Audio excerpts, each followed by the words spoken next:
Hello and welcome in, folks, to the stream. It is 1 March 2026, and I am setting up for Dragus Productions Censorship Sucks Roundtable Radio Show Sunday edition, coming right at you tonight. Hope everybody had a great week and a good week to come. Hope you had a very blessed weekend, too. Appreciate each and every one of you that's in here and coming in to see our stream tonight. We will have all sorts of good things going. We should have Willie the Worm Farmer in on the second part of the show. And I'll get John and Doc 420 up in no time to do the pre-show, and then we'll go ahead and we'll do the real show, the regular part of the show. Looking forward to seeing what they have for us tonight. So while I get all the bells and whistles rolling and get everybody going, thank you again and welcome to the stream.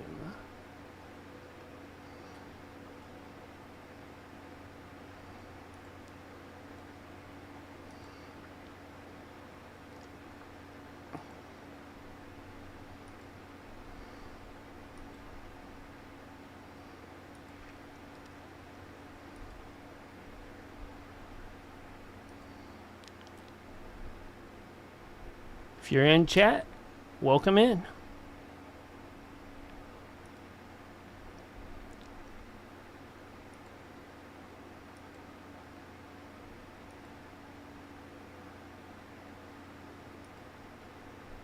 It's good to have you, and it's good to see everybody in here tonight. I'm sure more folks will be showing up very soon.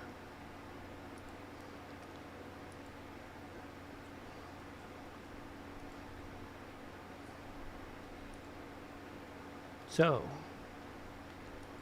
with that, I am going to take, after I get all our bells and whistles going, I will take and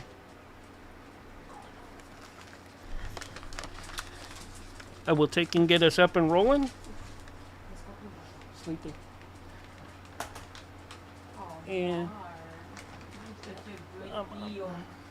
he didn't touch his food. Nope, he's upset. Oh, he's eating. Okay. I know he's upset. Anyways, I love you. Come on, Daddy. that's Nina and Zeus. Oh, And what's the sorry. new one? We don't know yet. It's gonna be an old lady's name. Oh, Chingo. I woke her up. There you See go. y'all later. Yep. Love you, Mark. All right. Pampers. All right. You heard our newest addition to the family, and we just got a puppy today. So welcome in, welcome in.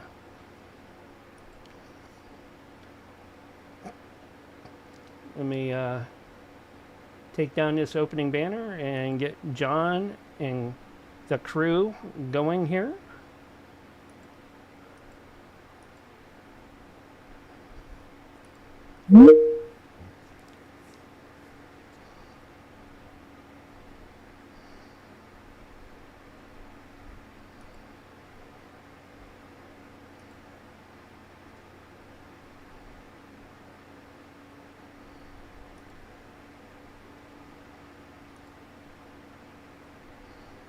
Hey, what's going on? Not much. How are you? Good, how you doing? Actually pretty good. We actually got the new puppy today. Oh, cool. Good for you. Nina picked her up. Oh, man, she's so tiny. What kind of dog was it? It's a pit. Ah, okay. Yeah, it's a blue-nosed Sheffield. One of the What coloration? Oh, she's kind of a reddish chocolate color. Oh, nice. Very nice. Yeah, she's got almost the same markings as Zeus, because I think they're it was one of Zeus's relatives that had, you know. So. Hey, I'm gonna restart, man. I don't know. This app is doing some weird shit to my phone here all of a sudden. Okay. I'll be right back. That's why we do the pre-show. Yeah. How you doing, Doc? Oh, I'm recovering from a migraine earlier, but I'm doing okay now. Hey, it's David Hogg in the house. Hello, Hola. David. Hello. How are you doing there, David Hogg? About 3 hours ago, I lay down for a nap, and I woke up like 10 minutes ago, so I am in a fog. Yeah, I know how that is. Yep. I lived the meme where I woke up, thought I missed the school bus.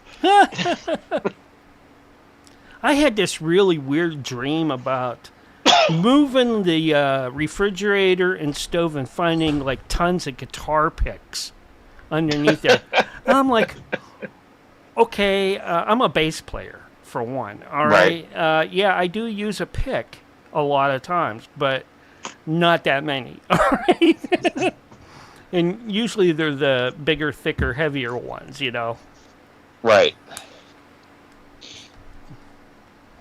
There's some symbology there somewhere. Yeah, there's going to be some symbology in there somewhere. Because most people get rid of their guitar picks behind the dryer. Yeah, you know, or lose them in the dryer where they melt into your pocket, you know, and things like that. The good old days, you know. Yep. Yeah. So as a reminder to all our listeners, move your refrigerator.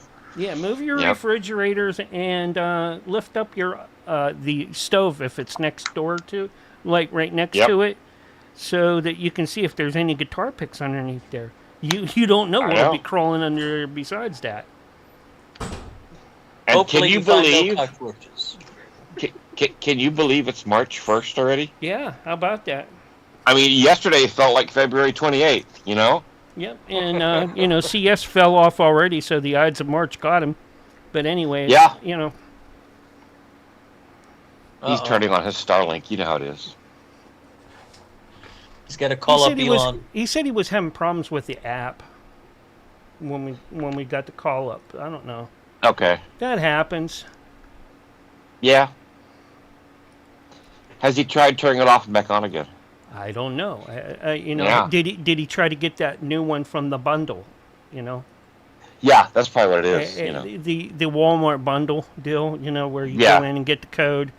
You have to get a bundle of codes to find out which code works. You know. Yeah, and the other day when he was grocery shopping, he said something under his breath that was negative about Bill Gates. So that's probably what happened. Oh yeah. Well, that always happens. Boxy and Azadu in the Kick chat. Welcome in. Appreciate you. Hello, chatters. So, did Doc end up in another country all of a sudden, or what happened? No, I got a little bit of brain damage earlier from a nice solid migraine. Oh, that'll do it. That will do it. I'm a little loopy right now, so. Okay. Man, everybody's falling apart. Well, what's going on, Doc? You okay? I talked to Vicky, one of Nancy's co-hosts in group, and she's got the coof. I'm like, oh my god, you know. We're not talking about sticky Vicky, are we? No, she's got that COVID crap and hard to breathe. So so she has a cold. Yeah, the flu. Yep. The flu. Speaking of COVID, how's it going, David? Yeah, it's going. It sounds better than you, at least. Don't go that far. There we go. Need to make sure that I get my pipe into the camera, you know. Yeah. Yeah, reminds me of Bilbo Baggins every time I see it. Crack the cups and chip the plates. That's what Bilbo Baggins hates. Yep.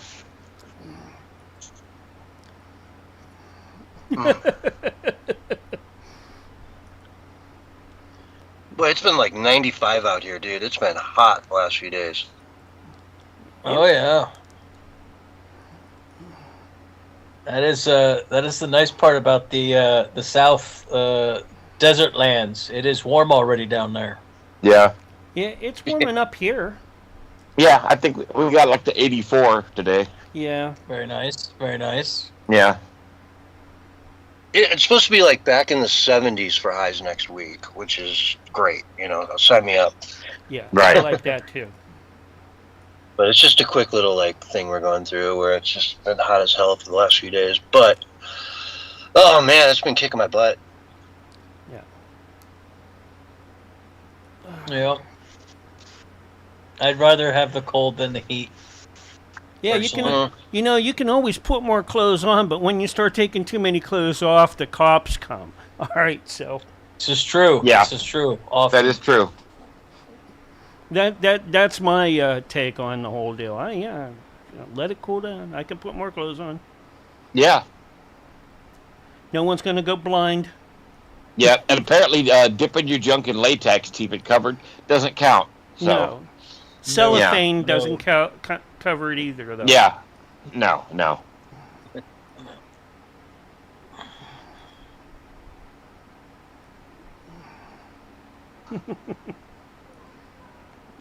Ridiculousness. I've been cranking out some tunes, David. Yeah? Yeah. You been making some prompts? Yeah. Yeah? Yeah. Fishing for cryptids and things like that. Some of them are pretty good. It does really good ska beats. Yeah? Mm-hmm. We talking about producer AI on this case? That and Suno both work Okay. out pretty good with that. Yeah. I find it with producer AI, big band works really good. Okay. Like if you're gonna do like a jazz or fusion and mixed. Okay. That does real good.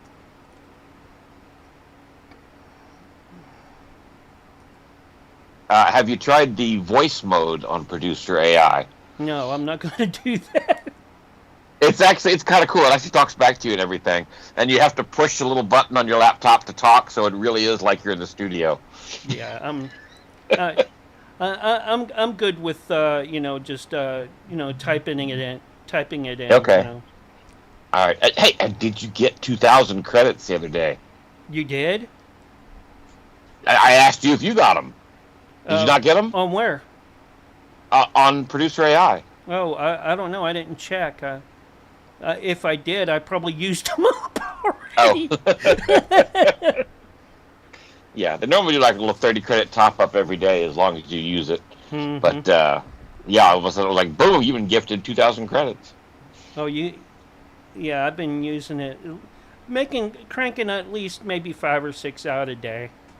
Okay. Here and there, so it's not gonna probably give me stuff like that. Oh, you haven't been doing enough for us, Yeah. Okay. Yeah, I guess I'm an old time sucker. Yeah.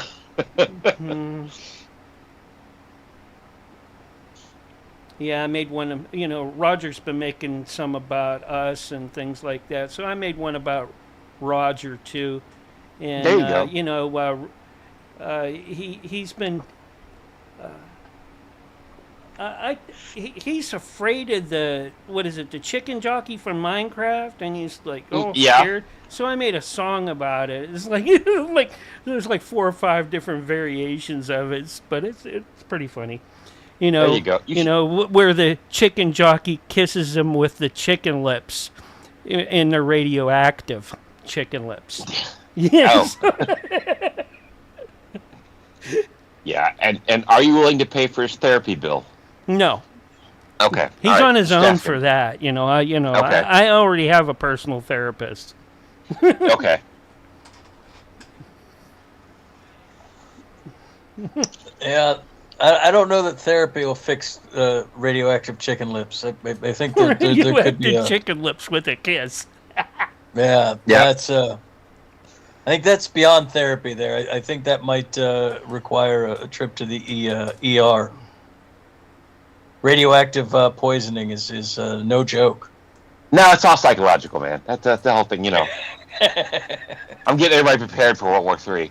Yeah. Yeah. Yes. Well, Yeah, that whole glow thing. he did know. make this one about Gary and Barry, meeting in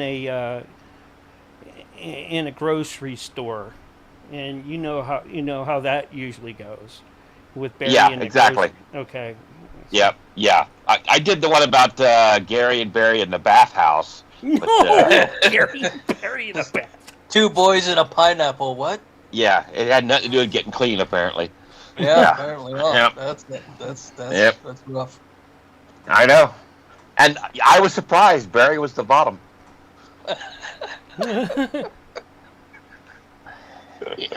Man, like, come on. That's just rude. What? They were making a human I'm- pyramid in the bathhouse, and, He's a Barry was Christian on the dude. bottom He of the just doesn't human find that pyramid. funny at all. I'm not It's doing not it. really. It's these other people that are doing it, man. CS, I Whatever, would never man. do that to Gary or Barry. Yeah. Yep. It's the damn chemtrails. That's what it is. I blame the brain damage from earlier. That's what I blame. There you go. I think the next one I'm going to do is going to be Firing Bananas, an Atom Bomb's heavy metal rendition or something like that. He's Yeah. killing everybody with bananas. In Call I'm of doing Duty. a Call of Duty. 6-hour rock opera dedicated to Adam's old lady. Yeah. Yeah, mine, Kyle. Yeah, it's called Adam's old lady. Yeah. Adam's old lady. Thank you. No, what I you do did, like a what good you rock actually opera. did for that, I know, is it's just like 2 minutes, but you have it set on loop. There you go. I've actually been having Suno kind of going into psycho mode and producing like 8-minute songs where it just like takes 2 or 3 words and it gets stuck on and just starts riffing on it for like 4 minutes. Well, Having its jazz phase, is it? Exactly.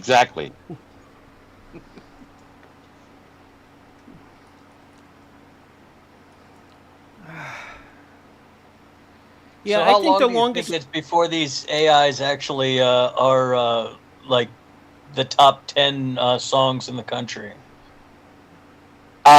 Very soon, because the music industry is starting to own all these AIs. So I've heard about you know, a couple deals and things that have gone down. So I am to the Hold point on, that for I've sure. been That's wondering the thing. how long ago did they start using AI to make pop music? Yeah. Because you listen to it, it's like, okay, this, it's so formulaic, and it's like they've probably been doing this for the last 15 years. Yeah, and how hard would it be Wouldn't doubt to program something to just only use 3 chords? But that's all it takes. Because most rock music's 3 chords. Yep, exactly. well, I know Timcast was saying he can play he can come up with a chord for a brand new song, just play the chord, sing a couple of the lyrics. It doesn't even have to do it correctly, and it'll do the whole song, render it out, and at the end it'll be a complete song. Yeah. You can fire it up, and you can just kind of go, ooh, my baby, I love pizza, and it'll like all of a sudden spit out that song for you. Mhm. Yeah. But pretty I wild. tell you what, it's been super helpful.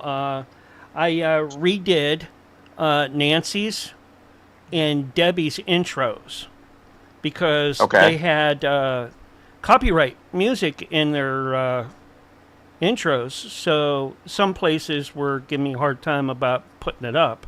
So I told them, I said, hey, I'm gonna do this, and you pick which one you want me to use for your show from now on.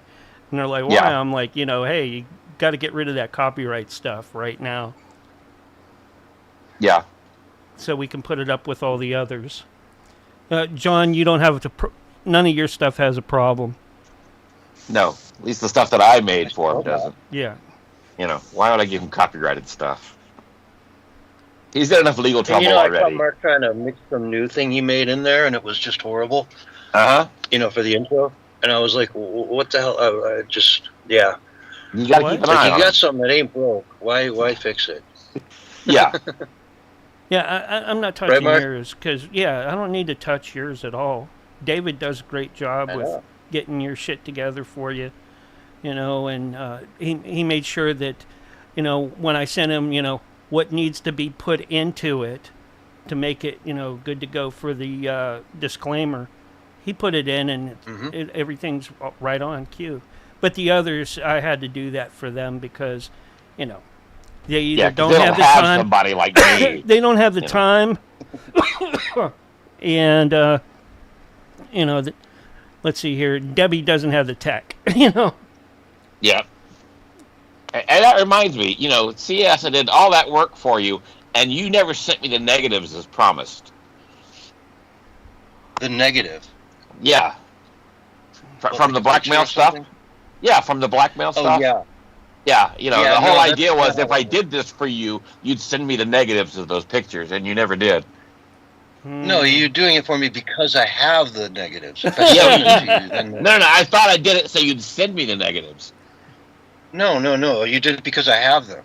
Oh. Oh, my God! okay. I If thought give this them was to you, over then that Minds kinda defeats the whole tokens. purpose. You know.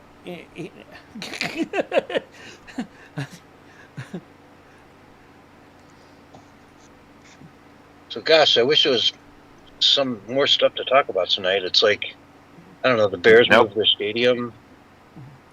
No, nothing's happening in the world at all. No, not at all. I mean, they had an election in like one district in the UK, Right. for whatever that's worth. Yep.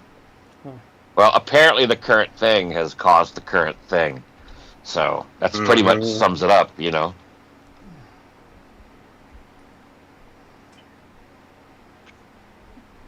I blame Has it a on lot the, to do with something that rhymes with shoes. Yeah, exactly. I blame it on the teenagers from Pleiades.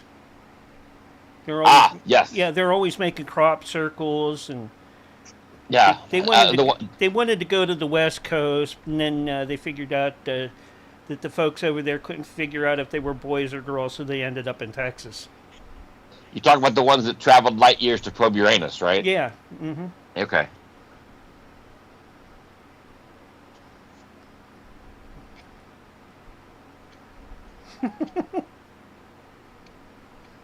And don't wear gloves. Yeah. Yeah. They do that. Yeah, they do. I just don't get it. Yeah, and they don't wear gloves. Yeah. I mean, we thought they were all reptilians, but apparently they're rectilians. Boom. Yeah, thank you. Here I'll eat. Try the veal. That's almost as bad as your sheets joke. Do I have a sheets joke? Yeah, it scared you sheetless. Oh yeah. Oh yeah, I remember that. Yep.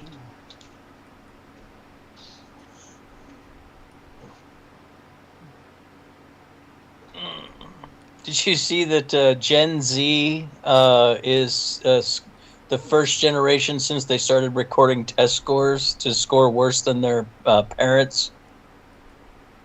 Yeah, I can see that. We are dumbed down in general, and it's just getting worse and worse. How do you compare, though? Because the tests are not the same tests. You know what I mean? It's not like they're giving them the exact same questions. This generation, yeah, basically the same test. Basically. It's been pretty much the same test for the last, 45 years. Yeah, our standard, whatever the heck it is.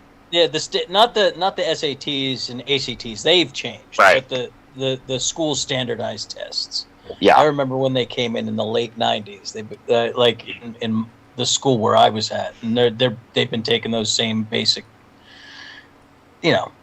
But I think it has a lot more to do with there's a lot of students from countries and outside of the United States that don't speak English. I remember ESL classes that I had to teach when I was a teacher were they were pretty significant chunk of the population where I was teaching down in Arizona. Right. That, and now it's indoctrination, not education. Yeah. Oh, again, and so you combine all three of those things together. You screen time, Yep. and the population dynamic change, and the Yep. schooling itself being poor. It's not a surprise, really. Yeah, because when I went to school, we knew which bathroom to use, and now they seem to have a hard time with that. Well, Yeah, even the it's Supreme confusing Court for them. doesn't understand that one. Yeah. Yep. And then some kids had a box in the corner. That's. I heard that story. I thought that story was a joke for the longest time, and then turns out it was actually true. Yeah, so my question is, are there actually children that use it for the facilities? That is a serious question. I Like, don't mean, know if would Billy ever- is taking a crap in the corner and covering it up in cat litter, yeah, man. I'm surprised the aliens even stopped by. I'm surprised they don't roll their windows up and lock the doors as they drive by. That could be the Yeah. that could be the reason why they are dumbing us down, so that the aliens will pass us by. Because they don't want us to have more than they have, That would make a great sci-fi parody movie. That would be a great song, David Hogg. All right. I'm sure you could work on that one day. Yeah. As they lock their doors as they pass by. Yeah.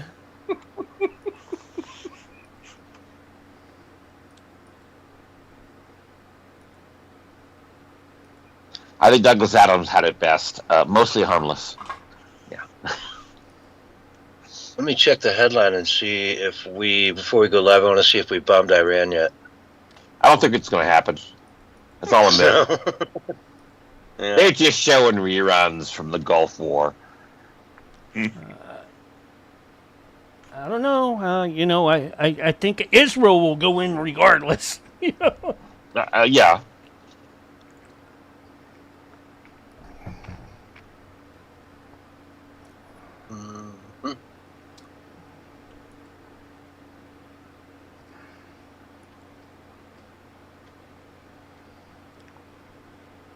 Mhm.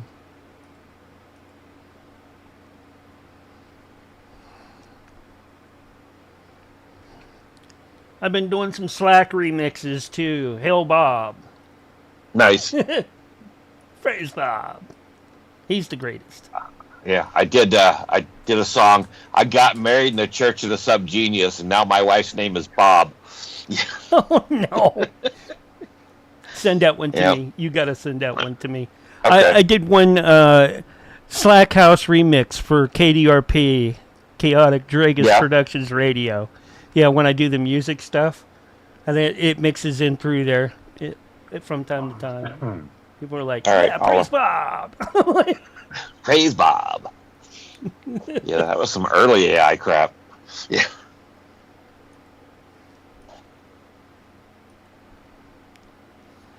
Yeah.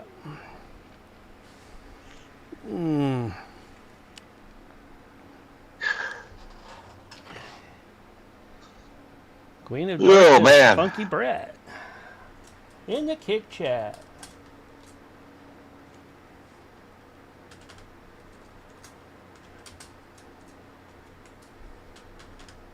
I got anybody in the Rumble chat? Let me check. Yeah, I seen you over there. Let's see if there's. Yeah, what's Yo doing over there? Yo should be over here. What's up, yo? If you got time to be in the Rumble chat, then you got time to You be can come in the in group here. chat. Yes. Yeah, but not now. It's too late. Not now. Yeah. Yeah. In about 2 minutes, 3 minutes, I'm going to take and switch us over. Let's see how to.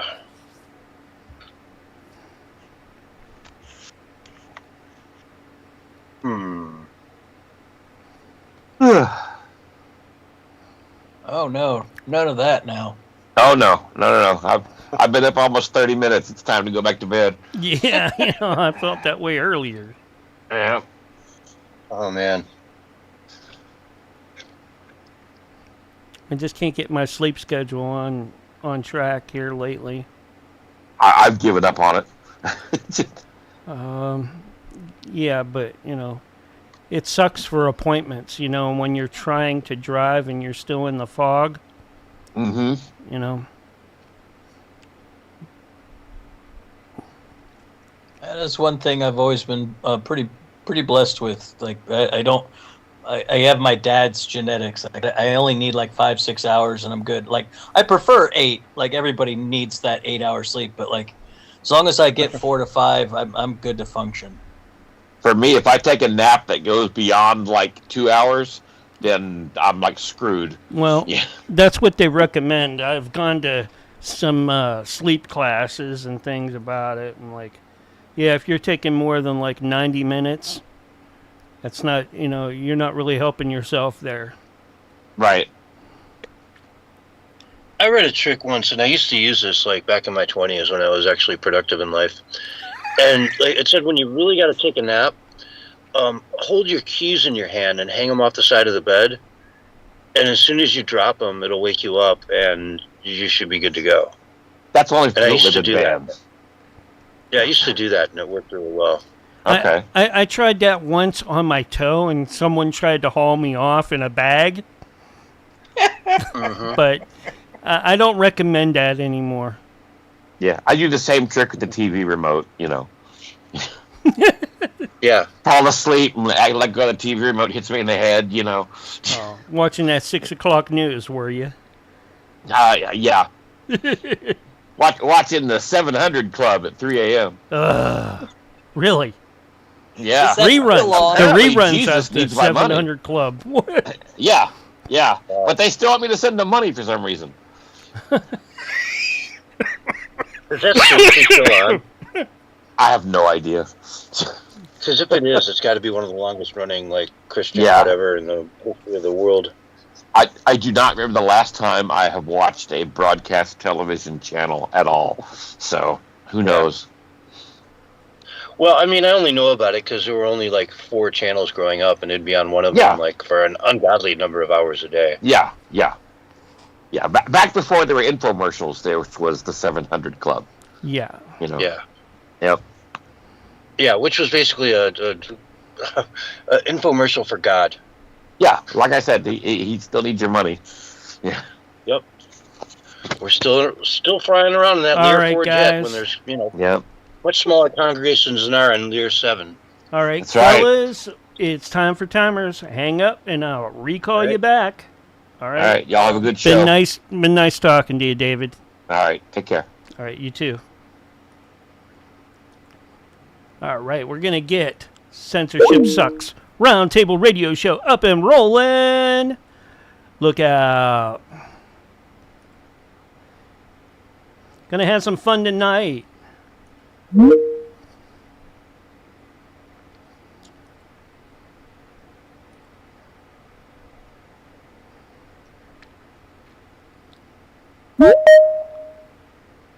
There we go.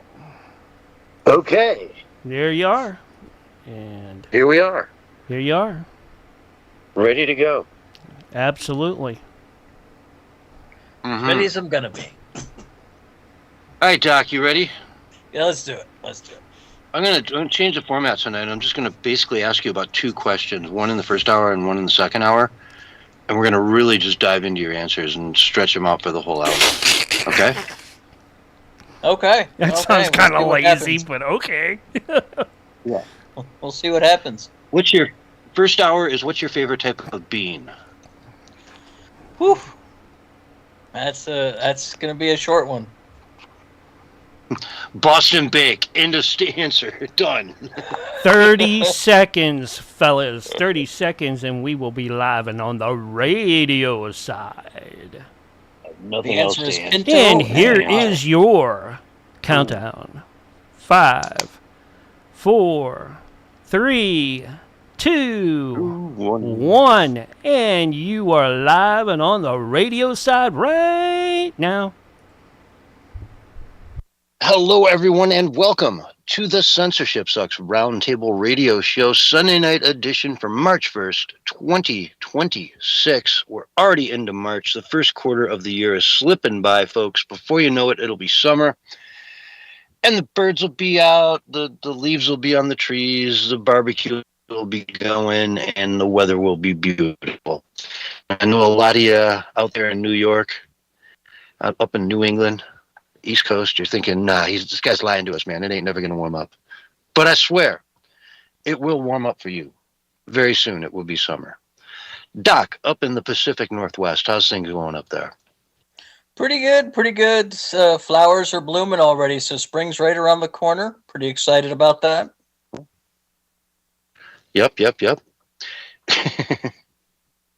Flowers are blooming. You got the tulips going, huh?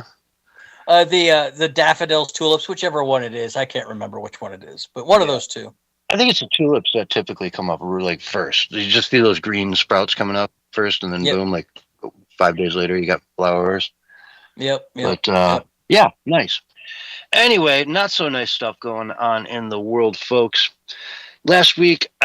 Even last week, I was refreshing my, display a couple times during the show just to see if we'd bombed Iraq, in the last hour. Well, it finally happened, came up on Friday night, and it's kind of incredible when you think of all of the precursors we had to it. They issued a warning to anyone in Iran, maybe like Wednesday, that said, just get out. Don't look, don't pass go, just get out. Israel did the same thing. Well, America did the same thing for Israel. Americans in Israel, get out, it's coming. And, even if you really want to think about it, you can go back to Venezuela. Now that oil down there has been freed up just in time for what happened here when the state of Israel, with the backing of the United States, went in and bombed the living crap out of Tehran over the last couple days, starting Friday night. Well, Saturday morning, our Friday night, I think. So yeah, their Saturday morning. Is that how it works? Anyway, it was daytime there. I want to say Saturday there during their daytime. So it was after, the markets and everything had closed here. And it was an opportunity for us to basically start this thing off. Ayatollah Khomeini, dead. 50 plus people in his cabinet, dead. All taken out with one strategic bombing. They had the goal, after all of this stuff, to meet together in a big cabinet meeting. All the top people in the same building. And they took them all out at once. So the entire head of the snake has been cut off. The people in the streets seem to be celebrating this, seem to be very, very happy with it, from Iran itself all the way to Los Angeles and several other cities in the United States. We've seen people out celebrating, waving the new Iranian flag, i.e. the old Iranian flag, with the lion on it instead of the Islamic symbols, the lion. I saw a report that one of the fastest growing churches in the world right now is this sort of underground Christian church in Iran.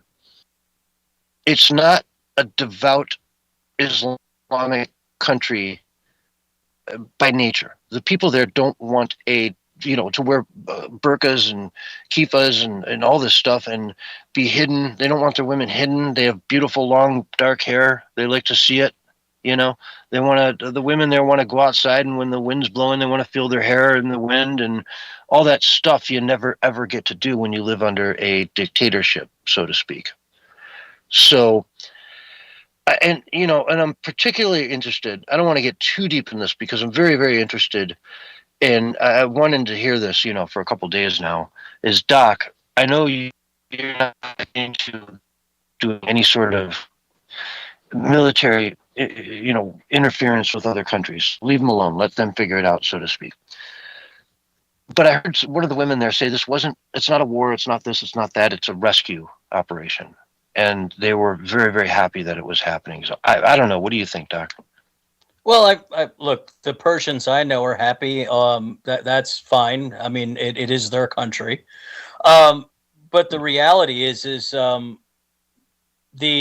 people who are anti-intervention, like myself, were told by this administration that this wasn't going to be a thing that we were going to do anymore, and that has consequences come election time.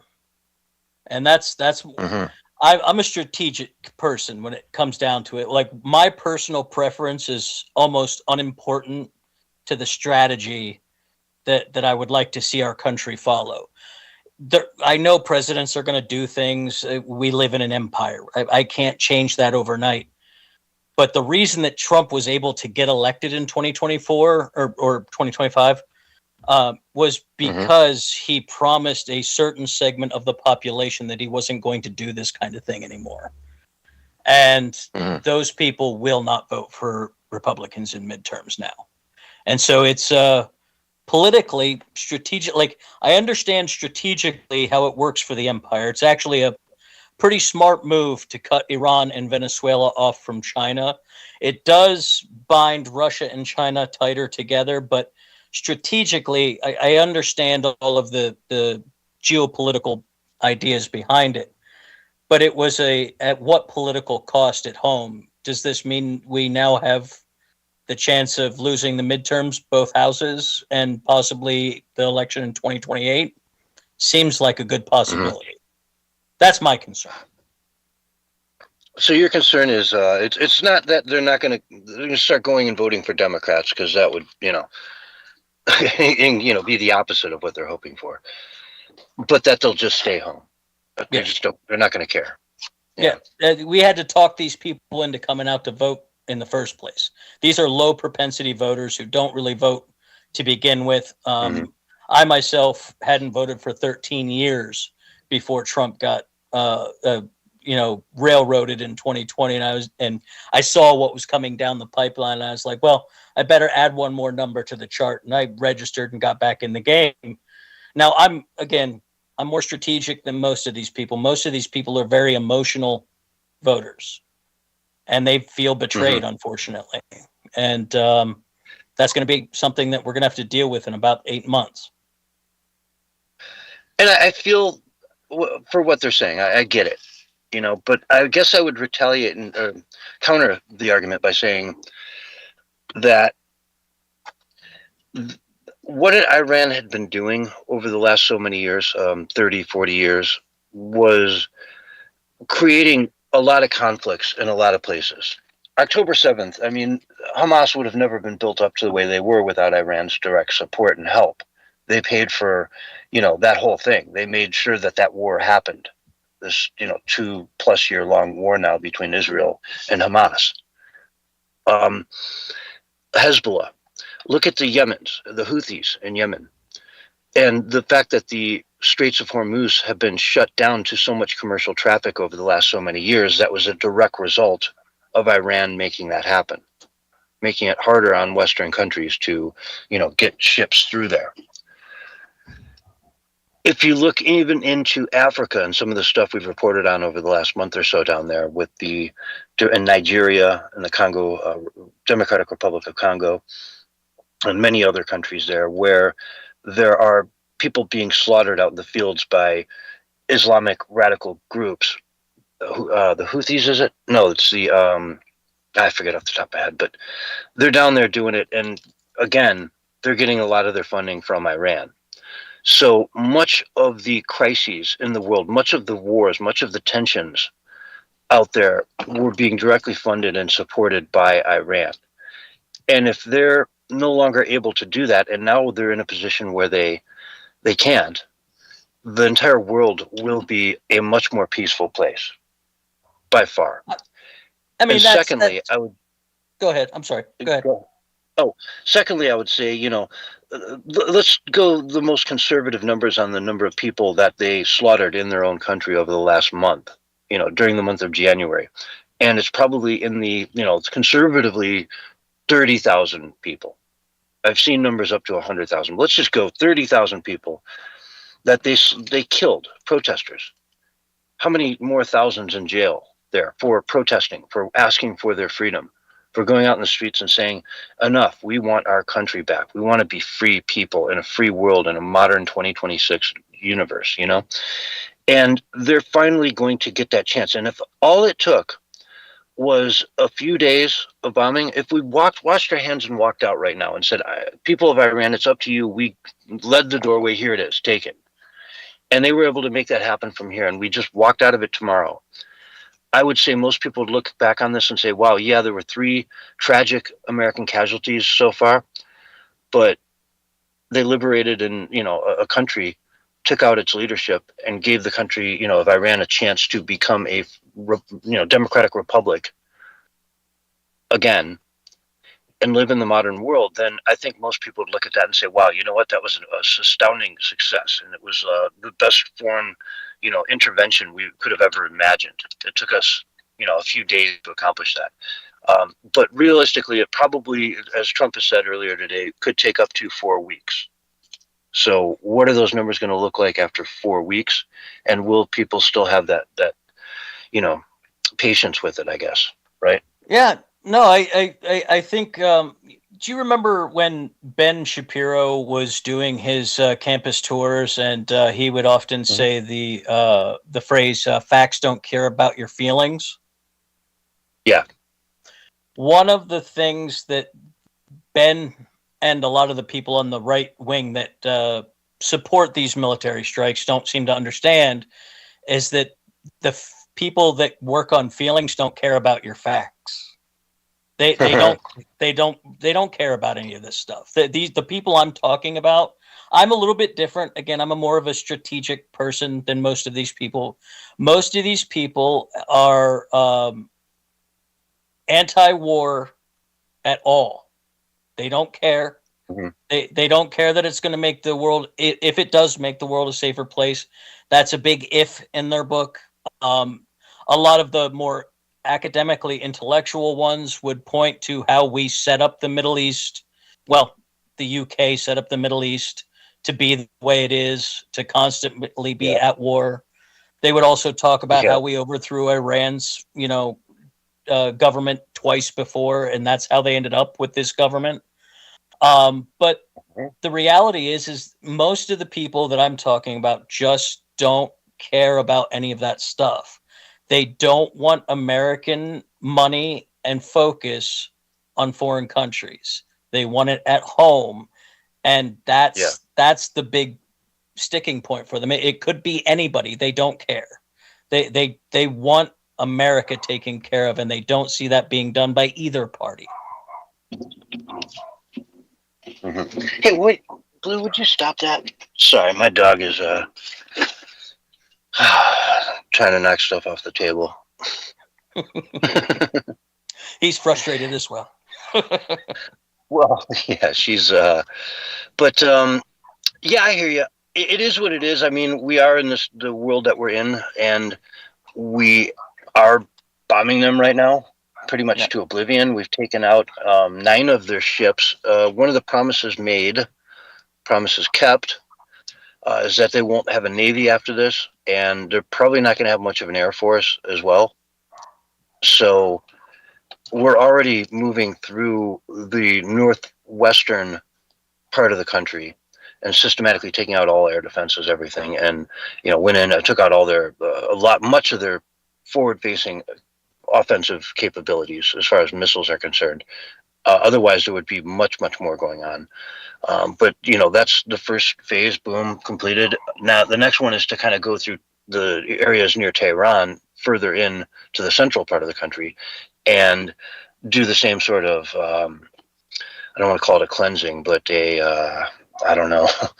operation removal of any of their offensive or even defensive weapons at that point. One of the things I guess that's worth talking about here when I say, their offensive capabilities, they have been really going hog wild as far as their response to this. I don't get the response whatsoever. It makes no sense to me. They're bombing Abu Dhabi, Dubai, both in the UAE, right? Yeah. They're bombing Saudi Arabia. They're dropping bombs on Kuwait, Oman, Qatar, all these different places that have nothing to do with this. They're just literally third-party bystanders who just live in a crazy neighborhood. They all house our bases. Yeah, but a lot of these That's why they're being attacked. But not necessarily are they attacking the bases, though. No, they're attacking critical infrastructure for those countries' monetary functioning to get them to put pressure on the United States to come to the table. Yeah, did you see the Abu Dhabi? I'm sorry, in Dubai, the that big hotel out on the point that looks like a sail. Yep. It was on fire. Yep. Yep. There was another bomb that dropped right at the base of the the tallest building in the world there, the Khalifa. Yeah, the tower, yeah. And it missed it by apparently, feet or yards, and came down on the ground right next to it. If they'd have hit that thing and knocked it over, could you imagine? Yeah, well, I mean that's why they're doing it, though. I mean, they're trying to, because they understand that they can't actually hurt the United States and I mean, they can shoot down some planes and do some things like that, but their best bet is to make this confrontation so distasteful for the populations surrounding them that those populations turn on their government.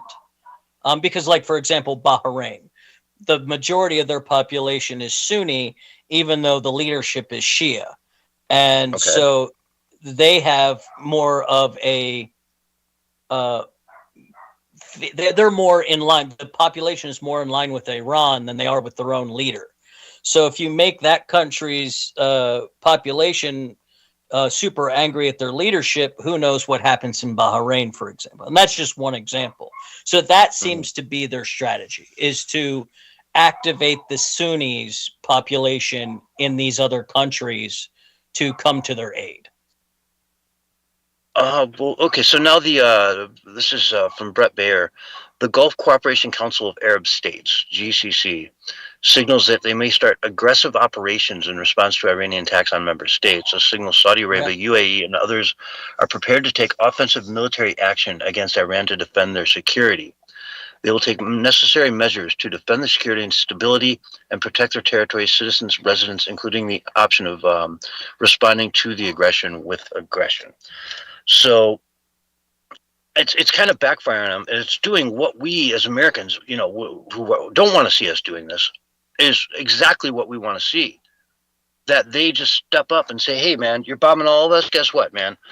America, Israel, step back. We got it from here, And then they go in and do what needs to be done from the comfort of the bordering countries there, instead of going halfway around the world to do it. Yeah, I mean, but that's I mean, yeah, the governments are doing that, but the population of Sunnis that live in those countries are causing problems in those countries. And so there's going to be a lot of chaos if those countries get involved, which I fully suspect that's something that's been calculated on both sides. I mean, I don't think Iran's doing this because it's the smartest play. I think it's their only play. That's why I think they're doing it. Interesting. Okay. Because I'd been wondering, I just thought they were kind of like retarded. I just think their only real chance to do any damage is to activate these other Sunnis in these other Arab countries that are against them. And cause chaos globally. That's their only real thing that they can do to even try to touch the United States in this conflict. They really have no military ability to reach out and touch America in any way. Yeah, I'm just thinking in sort of like a video game or a board game scenario, like what, the game of Risk, you know what I mean? You've got like America coming down on a, third tier country. And what do? They just bomb every one of their neighbors. It's like, I don't know. Why not lob some over the Himalayas and shoot at China too? Like, why not? Right? Well, I mean, China's supplying them with weapons. That's why. Well, why not? But no, it's again, it's a game theory kind of thing. If I can Mhm. make this as uncomfortable for my neighbors who are participating as possible, perhaps that will make it uncomfortable for the United States. It's a long shot, of course, but it's not completely without merit, considering the situation that they're in, especially being that they're attacking commercial and oil refineries, the downtown, like where all the rich people are in Dubai, blowing up their own oil ships so the U.S. can't take them in the canal there in Hormuz, causing the insurance rates to go up. These are just the things that they can actually accomplish, and so I think that's really what they're doing. Yeah, it's interesting. Saudi Arabia has summoned the Iranian ambassador a day after the kingdom accused Tehran of targeting its territory with strikes, according to the Times of Israel. Quote, Foreign Ministry summons the Iranian ambassador to the kingdom in response to Iran's brazen attacks that targeted the kingdom and a number of brotherly countries, end quote, the ministry says in its statement on X account. So, yeah, Saudi Arabia's getting in there saying, dude, come on over here, let's sit down. What are you doing? Yeah. I hopefully they get it. Like I said, I'm like we're at the point we're at right now. All we can hope for is a quick end, right? Get them in there. Maybe this strategy will fail miserably. The other Arab countries putting pressure on them militarily will cause them to be like, all right, we're done. We're coming to the table. Let's talk this out, and it'll be over in 4 weeks. That's the best we can hope for, right? It is. It really is. I don't see Trump wanting to be there. Like you said, the election's coming in 9 months, right? Right. Well, is it 9 months? It's 8 months something like now, that. I think. Yeah. So yeah, let's say this takes one. That gets it down to 6-7 months before the election. This thing is done in the history books. If that can be accomplished, I would look at it as a huge success. If the fatalities on the American side were, in the range of something at near or even hopefully well below 100 people, I would look at that and say that was it was how war should have been done back in Iran, Iraq, the last time around. It should have been done in Afghanistan that way. It should have been done where you go in, you fix the problem, you hand it back to the people, and you get out. You put up a fair election. One person per ballot. You got to put your finger in the ink, fingerprint on the ballot. The whole 9 yards. Counted by hand. All that fair stuff. You get a democratically elected republic in place there, and you can walk away, and hopefully it all works out. That would be the most insanely brilliant way to handle some of these really, really nasty situations that would otherwise require a 15-year war. If it can be shown that it's possible to do it in a month and not cost trillions of dollars or even billions of dollars, man, I don't know. It's a brand new paradigm at that point. I guess. Well, it's actually trying to win a war instead of make money. Oh yeah, God. That's the difference, right? During a $6 trillion war. No, look, it would be a amazing military and political victory, like as far as the greatness of the empire of the United States goes. I just hope it if it does work that well, that he spends the next 6 months doing nothing but going around the entire country explaining to people why it had to be done in detail, in person himself, and not spend the next, because if he doesn't, I think he can get the midterms back. He won't get these anti-war people back, but he's got to have to spend the next 6 months dedicated to going every state and talking to the people himself. He's going to have to. Yeah, it's he is on the ballot. They say when he's not on the ballot, they don't do well. Right. But he really is on the ballot. It's the next 2 years of his, administration, either A, being able to get things done, or B, in total gridlock, where he's fighting off impeachment inquiries on a weekly basis, I mean, they will impeach him. They'll have multiple, like 6, 7 different impeachment, proceedings going in the Senate at once. Oh, yeah, and they'll be going after people in the administration as well. There's a couple, they already have a list of people they're going to target. Oh, and I mean, they came out in the last week or so on several occasions and said, you're going down. Yeah. Right? Yep. I played, Susan Rice last week? Yes. With her clip about, hey, if you followed Donald Trump, we're going to take you down. Senator Gallego wrote, once we take power, whoever the president is, we're going to break up your companies. Yeah. Democrat, Arizona, Gallego. So all the investment you did to create these mergers are going to be naught. Your investors are going to be pissed at you, and you're likely going to end up getting fired as a CEO because you wasted so much money and corrupted yourself in the process. Nicholas Wu. Top Democrats are weighing in how harshly they would go after corporations that have courted President Donald Trump's approval if they retake the House in November. It's kind of unhinged stuff here, man. They're straight up saying it out loud. We're going to go after you.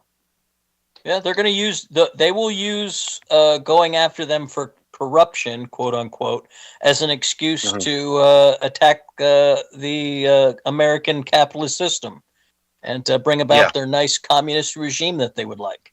I mean, I want to be honest with people. The people that we're fighting against are communists. The few Democrats that aren't communists all have come over to the non-dark side.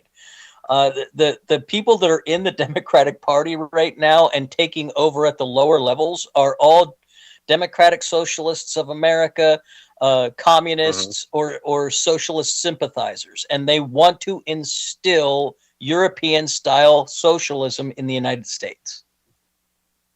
Yeah, and when someone says, well, socialism is just, you have roads, right? Or, what about Social Security? That's socialism. Well, it isn't really, I mean, it is a little bit, but it's not the full boat. It's not the full Monty. Socialism is when the government owns the means of production. Okay? That means Ford, GM, Chrysler, all owned by the government. All competing, well, they're not really competing anymore, are they? They start streamlining and say, well, why don't we just have Ford do all the production? And we can have Tesla make all the engines or whatever. It's a way of having the government get involved in absolutely everything. If you like the way the DMV is run, wait till the government runs everything. That's socialism. And your taxes will be so high that you won't be able to afford to actually save up any money or gain anything from the system that you are allowed to earn. Yeah. In America, the bread is at the supermarket waiting for you.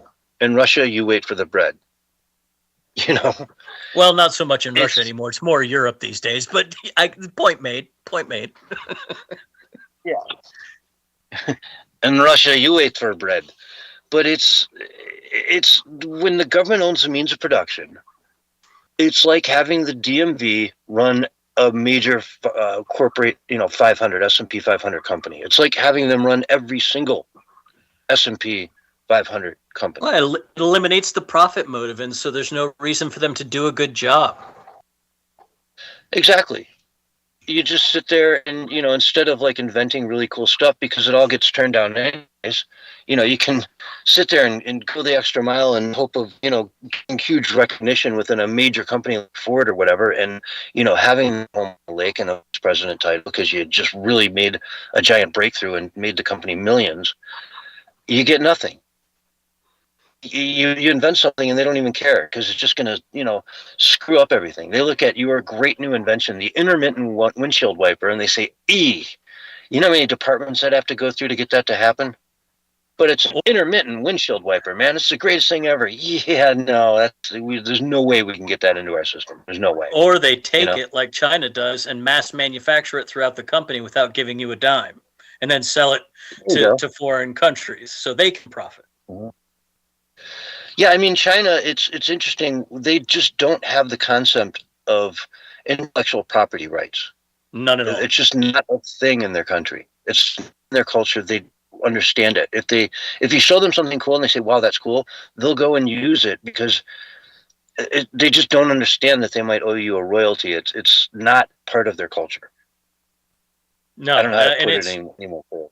that's how they keep pace with America's technological innovation. Is they copy everything that America does and then they expand on it. It's like with the AI, with the way that they did the AI models, they copied a bunch of things that other AI companies rejected and then made it open source and let the people build it. And as the people built it out, it made it more effective than what America was doing. But without them letting everyone else in the world use it for free, they would have never had it. They wouldn't have invented it themselves. So they had to let the world invent it for them. Yeah. And I mean, to be fair, sure, they can, they've invented plenty of things over there, but a lot of what they're doing over there is just copy paste. Well, and they do a good job of it. That's the current cultural thing. That's the previous history of China was very inventive. The current cultural model has quashed that. Mm-hmm. Yeah, it's wild. It's wild, man. It's the world is so like three-dimensional. You know what I mean? It's so deep, and that just there's other cultures out there that we don't understand one iota of. The Middle East is a perfect example. You can't put yourself in the head of someone from over there. It's just a different universe. The way that they look at things through the cultural, religious, Sharia, all that type of a spectrum is just something that it's hard to put your head around. And you add that there are so many other cultures out there that are the same way, that have beliefs and thoughts and ways of looking at things. I mean, India, it's like another universe, man. If you woke up there tomorrow, you'd think, I don't know what you'd think. You wouldn't know what happened to the world, post-apocalyptic or something, It's true. Yeah, but it's a wild world. Let's see. You were talking about the AI situation, and so, gosh, I thought I pulled up the right article. That wasn't the right article. Okay, Donald Trump directs every federal agency to cease and desist the use of Anthropic after AI company refused to comply with Pentagon demands. This is an interesting story. I'm sure you know a whole lot more about it than I do, but I'll just give everybody the quick, background on this. Anthropic was doing a lot of the internal systems for the government using their AI models, and they were concerned about how it could be used in military fights, and if it could ever be turned on completely to allow AI to make the choice to pull the trigger or not. And they were also concerned about its ability to be turned on the American population as a spying tool. And the Department of War basically went ballistic, said, no way, you can't have any provisions on this whatsoever, either take it or leave it. And they said, well, we want to leave it then, I guess. So now, boom, Trump says, done, you're cut off. There'll be a few months that they'll have to work with them to get out of the system. But now it's going to, which one is it now? OpenAI?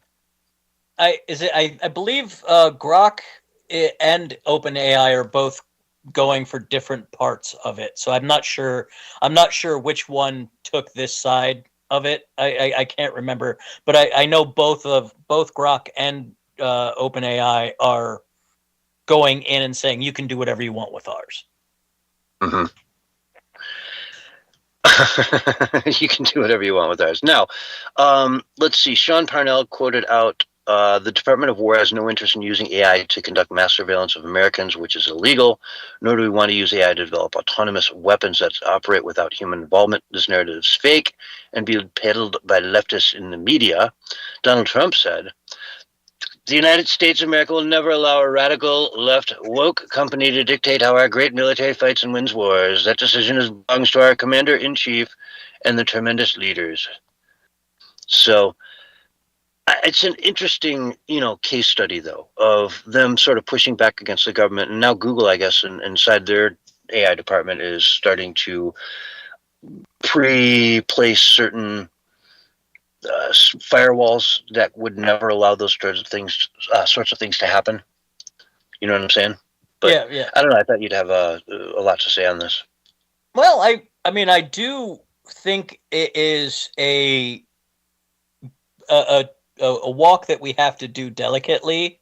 I mean, AI is coming for all levels of human society, government, technology, all the way down to how you get your house taken care of. I mean, it's coming for everything. It's going to infiltrate everything. There's nothing you can do to stop that. But what do we do about protecting privacy, protecting the system, still having a human in the system to protect human things? Yeah. These are serious philosophical questions that we haven't stopped to really answer before we dive headfirst into a lot of this. And so I, on one hand, praise Anthropic for being like, listen, we're not comfortable with how you want to do this and pulling out. But the reality is there were 3 other companies in line being like, yeah, we'll do it. So what did it really matter? You know what I mean? So I think we have to be concerned about privacy, the government, and AI. I think we do. That's been shown pretty extensively already that AI can crack a lot of privacy, but also can expose a lot of things that you don't want it to expose. And so we're going to have to be very careful about this at a government level, because the possibility of Skynet happening is pretty real at this point. Yeah. And then RoboCop is, I guess, the really good example, sort of the autonomy of some sort of a robot that could go and kill people at whim. Well, but in RoboCop's case, he was a human machine hybrid. He was there was still a human component there. Giving it over totally to AI with no human interaction, that's going to have profound effects on society, and it who knows what it could lead to. But I did hear that they used some AI targeting in this bombing in Iran. So I mean, it's already being used. I don't think they're going to stop it at this point. And our privacy stuff went away when Google gave everybody free email. You know what I mean?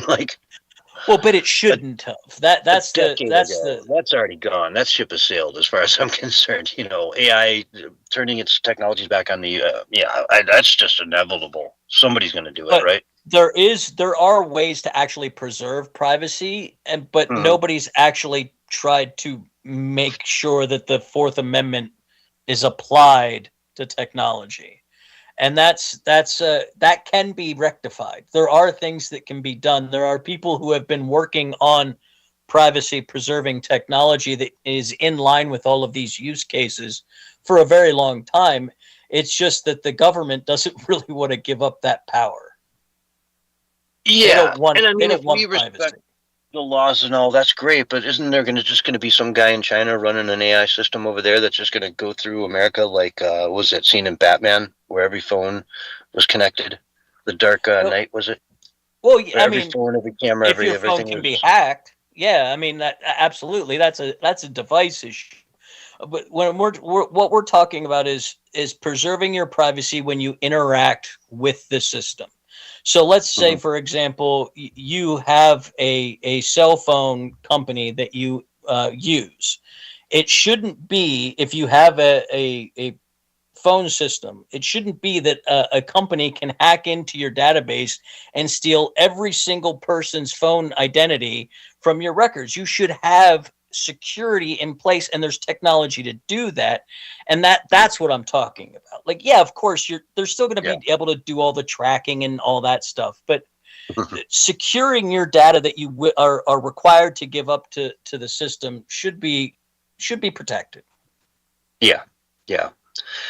Anyway, folks, we're about out of time for the first segment of the show, but don't worry, we've got 2 hours tonight of the Censorship Sucks Roundtable Radio Show, and we're just getting started. Folks, we're going to take a quick break, and we'll be right back with more after these messages. All right, we're on radio break. All right. How you doing there, Doc? Doing all right. I took a gummy before the show. It kicked in, so my headaches have gone away. I'm pretty good now. Good, good. I started doing weights again, and it's making my neck act up. And whenever I get the tightness in my neck, it gives me a migraine. Yeah. So I have to take a CBD to get it to relax and not be all tight and give me a headache anymore. Naproxen works Sucks good for getting me, old. though. Dude, about a week ago, I woke up with a kink in my right shoulder that was just agony for like a day and a half. It just hurt so bad. I don't know what happened. It just went away, and life is good. Yeah, it's wild as you get older. Like, you could just sleep wrong and screw yourself up for a couple days. Yeah, and not radically wrong. You know, I didn't wake up like in a pretzel on the floor in the bathroom or something. You know, it's just, No, just had your head off the pillow that night instead of on the pillow or something weird. Like, oh man. Yeah, regular visits to the chiropractor really help out a lot too, though. Yeah. I used to go quite a bit. I learned actually how to do some adjustments myself, so I can, like, because I have this one issue that I have to take care of all the time, my sciatic. I learned how to take care of that myself, so I don't have to go every week to get it done. I go about every other week, mostly for my neck. Probably because I spend too much time in front of this damn monitor. Yep, that'll do it. That'll do it. That's probably in the way I sleep. The other thing too is, starting this week, I'm gonna start taking those shots to lose some weight. Not sure how that's gonna work out. It's the chiropractor's offering them, and they're mostly vitamin based, so that should be good. I'll let you keep you guys posted on how that works out. So I didn't want to get the one from the VA because I don't know what they're gonna, what mRNA crap they're gonna put in it. Yeah, the government. I mean, yeah, you it's gotta government. watch out for those guys. Yeah, my chiropractor is a little bit better about stuff like that than the government. Yeah. I would say a lot because they're real naturalists over there. Well, I would take the free market medicine over government medicine any day of the week. Yeah, but with where I'm at and what I have, all my stuff, I don't have much of a choice. Right? Yeah, that's the case with most Americans these days. Yeah. It's believe it or not, the VA is kind of an HMO type system. Yeah. And if you don't like it, well, that's government health for you. We're under 30 seconds, by the way, and we'll be back on air shortly. Okay. All right, so let's see what we got here. This is a short 10-minute segment where I usually like to actually have some fun stories.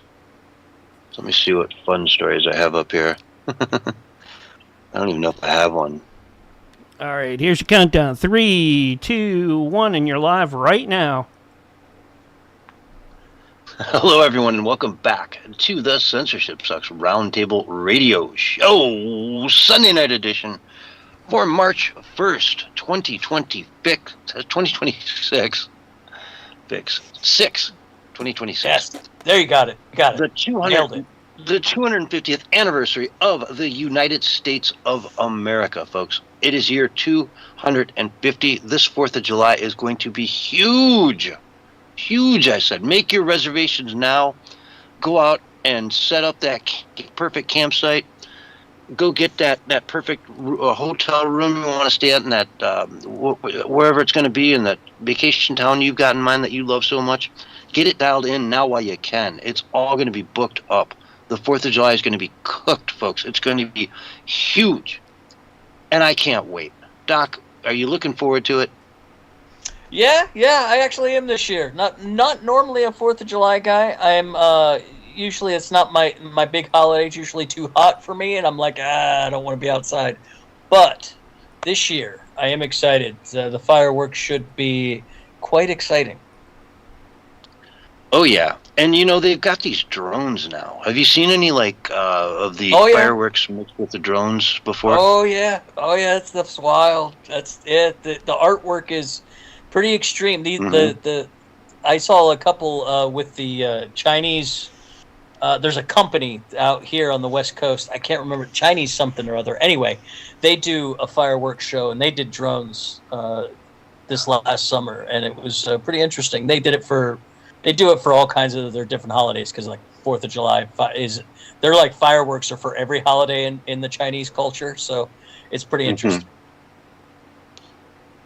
Yeah, it's incredible what they can do with the drones. It's really just turns it into the next level event, and the precision and everything, where they just make these formations, and it's so organic looking. It's like a swarm of birds almost at some point.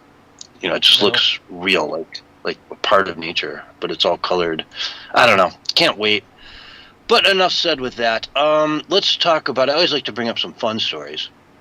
So, CNN is crashing out right now with Paramount winning the bid to take over parent company Warner Brothers. So, Paramount wins bid to take over Warner Brothers, which means that CNN is going to be divested. They are buying all these assets, and they just don't want CNN and some of these other, cable news networks that are out there that are not making money. They're a liability. It's not what they do. You know what I mean? It's Paramount, man. They make movies. They don't want to be in the news business. And so a lot of people are going to be losing their jobs here. It's kind of interesting. I heard some jokes were being thrown CNN's way by folks over at CBS, because apparently Paramount owns CBS, and so technically Barry Weiss would be in charge of CNN as they merged. There were some funny memes going back and forth over that. But yeah, it seems like with this merger, CNN might be done. They might just go away. Yeah. Some quotes from inside us from Jack Posobiec. We're doomed, one CNN staffer said. We're blanked, said another. The panic at CNN right now is off the charts, one insider said per report. Yeah, they might just not exist anymore. And I couldn't see it happen to a better group of people, Yeah, no more deserving, really, than CNN. I mean, except for maybe MS Now, but they kind of got the axe already themselves. So, I mean, we'll see how it plays out. But the old media is dying. We've known this for a while. The square box on the wall is no longer where people get their news. Oh, yeah. Yeah, it's ancient history, really. It's a relic of a lost day. And that's the thing. Not only that, but they're just spewing garbage. Yeah. If you really sit there in front of CNN and you think you're getting news, you almost have a class action lawsuit that you could put together and be like, you guys lied about this, you lied about that, you lied about everything. You're Democratic Party propaganda. And so it's good to see it go, I mean, at the end of the day, it's business. You got to make money. It was supposed to be a business. Turned out to be a propaganda machine, which is why they ended up in this where they're at, really. Mm-hmm. Yeah, it's kind of wild, They got into this deal where if you bought cable, you had to pay CNN. It was just, all these packages, They booked all these channels together and said, if you're going to get cable, you're going to get 80 channels. Here they are. And once you made it on that list of those 80 channels, you sort of had the right to live forever. Nothing could take you down at that point. You could do whatever you wanted because the money came in like clockwork. Yep. People pay their cable bill, or at least they did. Yep. But we've talked about, cutting the cord for years, for I don't know, 10 years now, 15 years. Yeah, from what I understand, the demographics of the people who watch cable news is basically 59 and up. There's no one under that actually watches cable news. I mean, small percentages, like 1, 2, 3% of their viewership, but the rest of their viewership is aging out, and no one's replacing them. And so yeah, they're on their way out. I think it's going to be interesting to see what happens with the online space as they disappear. You're going to see the companies behind these. They're going to infiltrate the influencer podcast space if they haven't already. Yeah, and they do it on, a fraction of the budget. Look at, say, Tim Pool versus CNN. I mean, Tim Pool gets more viewers per show than CNN does, and he does it with, he's got a $1 million home, to be fair. So he's got to pay the mortgage on that. He's got people he's flying in, so he's got to pay for, for each show he does, he's got to pay for a couple plane tickets and maybe some hotel rooms and some cabs or Ubers. But other than that, I mean, there you go. Electric bill, the food bill, power bill. Yeah, gives them a lot of money extra to invest in cultural endeavors, which is, I mean, that's the one thing that is really interesting about the decentralization of the media. All of these groups now have the ability to build out their own cultural edifices, things that they can use to influence the future generations into the right kind of political head frame instead of being propagandized by these centralized authorities. Yeah. I mean, even our radio show, we're getting each show done for, I don't know, a 2-hour show like this costs us far less than, say, $10,000 to produce. Yeah. Yeah. And by far less, I mean probably $10,000 less to produce. Yeah. Other than Willie's $4.66, there's not a whole lot of expense that goes into putting our shows together. Not much at all. So it's a interesting dynamic. Like you say, the podcasts are everywhere. I mean, people get fired from CNN. Don Lemon, boom, he's got a podcast going the next day. And speaking of Don Lemon, in the last couple of minutes, 30 people were arrested in connection to his little stunt he did at that church. We talked about it at the time, and it was kind of a consensus that, hey, he might have screwed up if he put it together and was organizing it, which it looks like he was. To hey, it's freedom of the press as well, right? Freedom of the press should take precedent in a situation like this. A lot of times, that was of course your thought on it, Doc. But yeah, now they wrapped up 30 more people. I don't know. What do you think? Well, I think they've pretty much proven without a doubt that he was actually involved in the planning and helped them organize this. So that immediately gets rid of his First Amendment protections. He is now actually a protester violating the rights of others. And so he's going to be found guilty. Unfortunately, I think this is for him anyway. It's unfortunate. For us, it's a good laugh because, well, it's Don Lemon.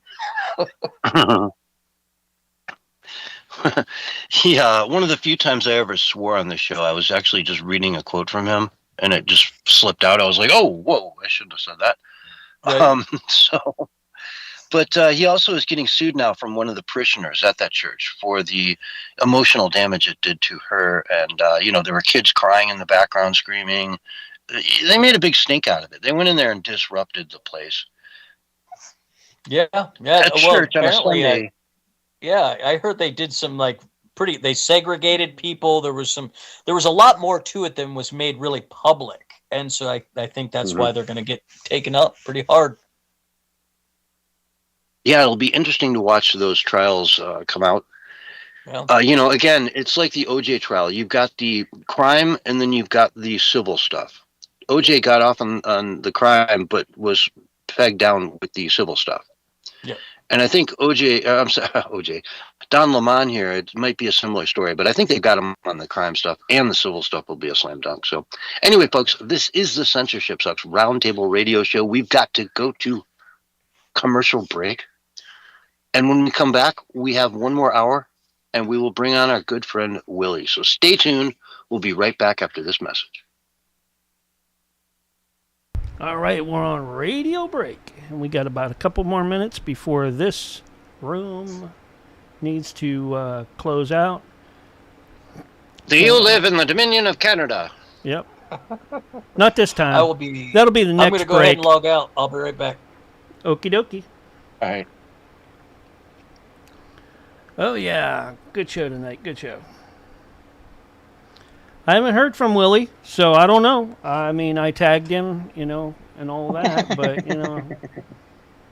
Yeah, who knows? You say that every week. Yeah, I do. But, kind of like Barry, too. I'm like, hey, is Barry coming? Is he going to ask me for a link? He comes in right away now. I'm like, good to go. Yeah, hey, it's Barry, awesome.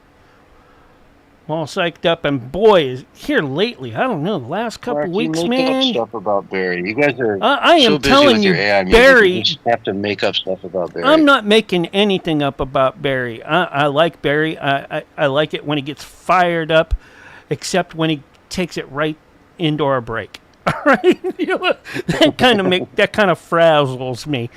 But other than that, I won't say who gets him there though. There might be some topics that you talk about. What was it a couple weeks ago too? He brought up the whole beef jerky thing with 30 seconds before the break. I was like, oh, dude, come on. You can't do that with 30 seconds left, folks. No, don't. And I put my head down and my hand on my head. I'm like, oh, no. It's like, here we go. I'm like, you got to bring that up with at least 10 minutes to go before the 15 in case, he finds something new in there.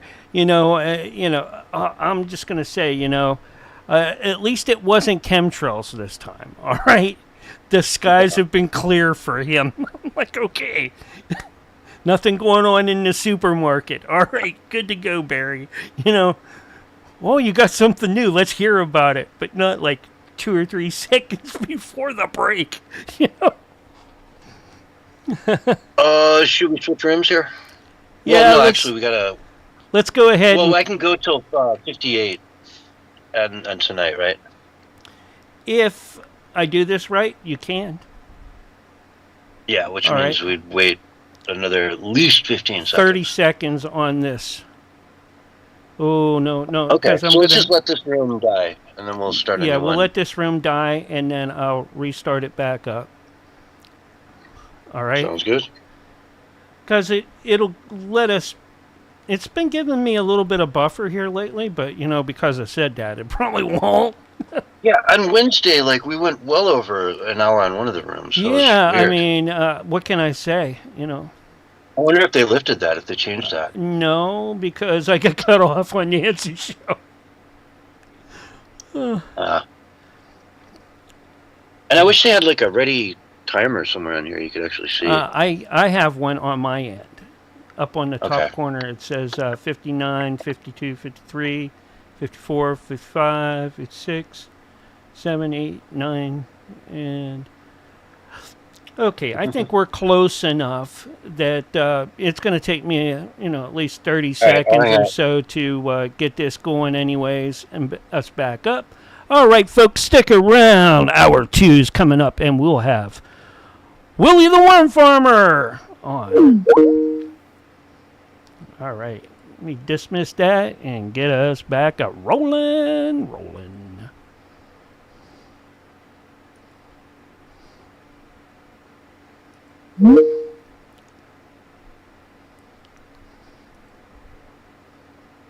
John.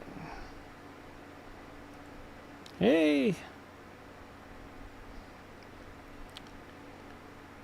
Hey. Yep. Look who I see showing up in green. Yeah. I know Doc's out and about. When he comes in, switch. Oh, there he is. Okay, I got him. Okay.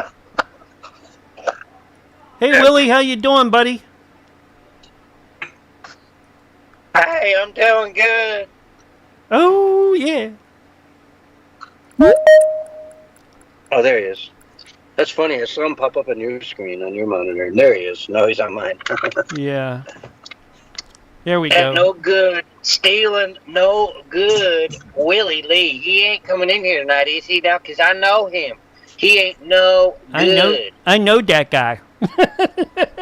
He ain't no good. That's what I'm saying. That's all I'm saying. I don't believe You any knowed of if he the knowed, skills if in he him, guy. was, if he could be, and that's how he is, you know?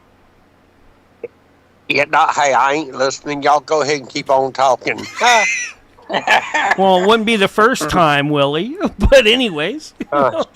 Lord have mercy. Look at him.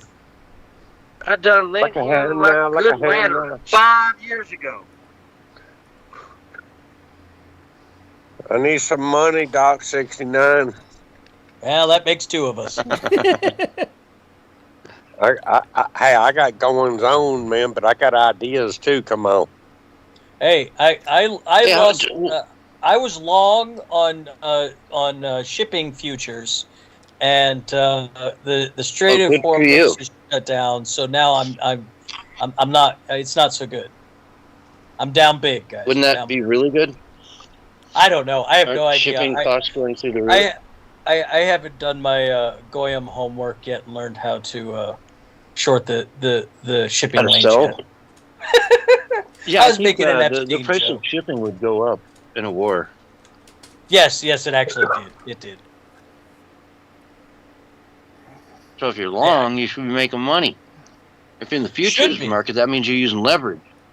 This is true. No, the Epstein. What is that? In the Epstein files, he was talking about how the Jew makes money is shorting shipping futures. It was one of the ones that stuck with me when I read through some of those. It made me laugh. I was like, I probably should learn how to do that at some point. I was looking Dude, through them man. pictures, and I saw Willie in a hot tub with a girl, and she had a black thing over her face. It was blocked out. Not because she was underage, because she was ugly.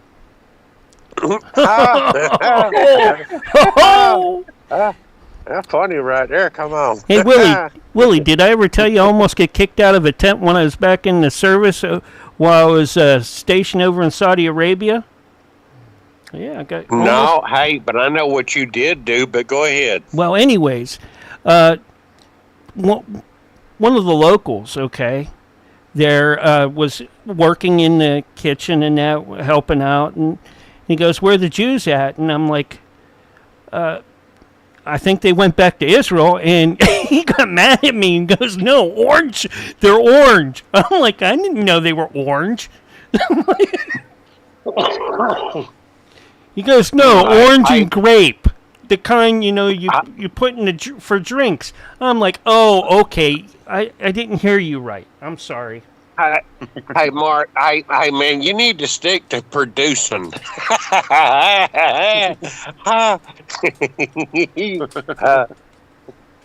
Yeah, that's what I'm doing right now. But I didn't know if I told you that or not. You can't steal You that. told me one. about your pixie. Yeah, Mark met a big, man, fairy or a pixie out in the woods in Saudi Arabia. Yeah, in the woods in Saudi Arabia, right? Find some forests in Saudi Arabia, all right? You end up Yeah, in the that's a- desert, all right? There might Mark, be ain't- one on top of the hill somewhere. Yeah. Hey, it's 10:03, 10:04. Ain't you got a radio show to run, man? Where? I do, Willie, but it starts in about a minute. We'll be good. Yeah, no. Hey, I know. No, hey, I know what Mark done, man. Hey, y'all seen all that mess that's going on with the USS Gerald Ford? They got disgruntled crew members, man. They shoving T-shirts and mop heads in the toilets. 30 seconds, guys. Hey, flat Earth. Flat Earth. That's all about flat Earth. Ahem. Are you ready for this? Yeah. Are you ready for this? Man. All right. pee. Look out, cats, dogs, and kids. Here's your countdown. 5, Is it time to pee? 4, Right now. 3, Because I 2, could pee before we start. 1, and you're live and on the radio side right now. Hello, everyone, and welcome to Hour 2 of the Censorship Sucks Roundtable Radio Show Sunday Night Edition for March 1st, 2026. Doc, where can people find you online? You can always find me over on the X platform, over on Rumble, and of course on my favorite platform, minds.com, at Doctor with an E 420. DOCTORE 420 online. Look him up, guys. You won't regret it. He puts out some great content. Always on the ball. And you do a podcast on Wednesdays. I know you've been doing that for years. You're still doing that, right? Yep. Me and my co-host Joker, we do that every Wednesday. It's pre-recorded, not live, but feel free to watch it. I greatly appreciate it. Yep. And I love promoting it because you don't post it right opposite our show. I do it earlier in the day, so I don't go opposite Exactly. of you guys. Which is why I'm happy to promote it. So, folks, we are also on the radio every Wednesday night at 6 o'clock p.m. Eastern time. So come right back to this radio station and listen to us then if you don't already. It's a great night because our producer, Mark, does 3 different 2-hour shows back to back to back. So it's like 5.5, 6 hours of radio content that you don't want to miss. But anyway, our next guest tonight was actually in the Epstein files. I saw several pictures of him in various, I don't want to say too compromising, but somewhat compromising photos with women who had their faces blocked out. You know, like Bill Clinton with the girl in the hot tub with their face blacked out. This is our next guest was in a hot tub next to I don't want to say girl, I'll say woman. I don't know. Could have been one or the other. Face blocked out, not necessarily because she was underage, but because she was ugly.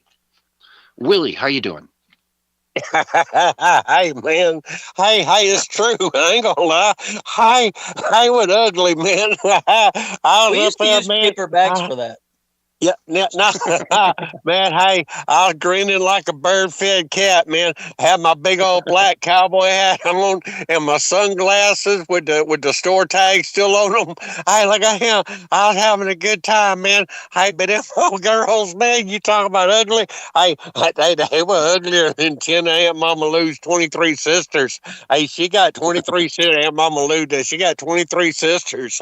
Hey, 10 of them about dog ugly, man. I scare dogs off of gut wagons, man. Hey, come on. Hey, for all y'all out there don't know, this here's Willie Lee. I run Willie's Worm Farm down in Waldo, Florida, and Willie's Cricket Emporium up in Sandy Run, South Carolina, man.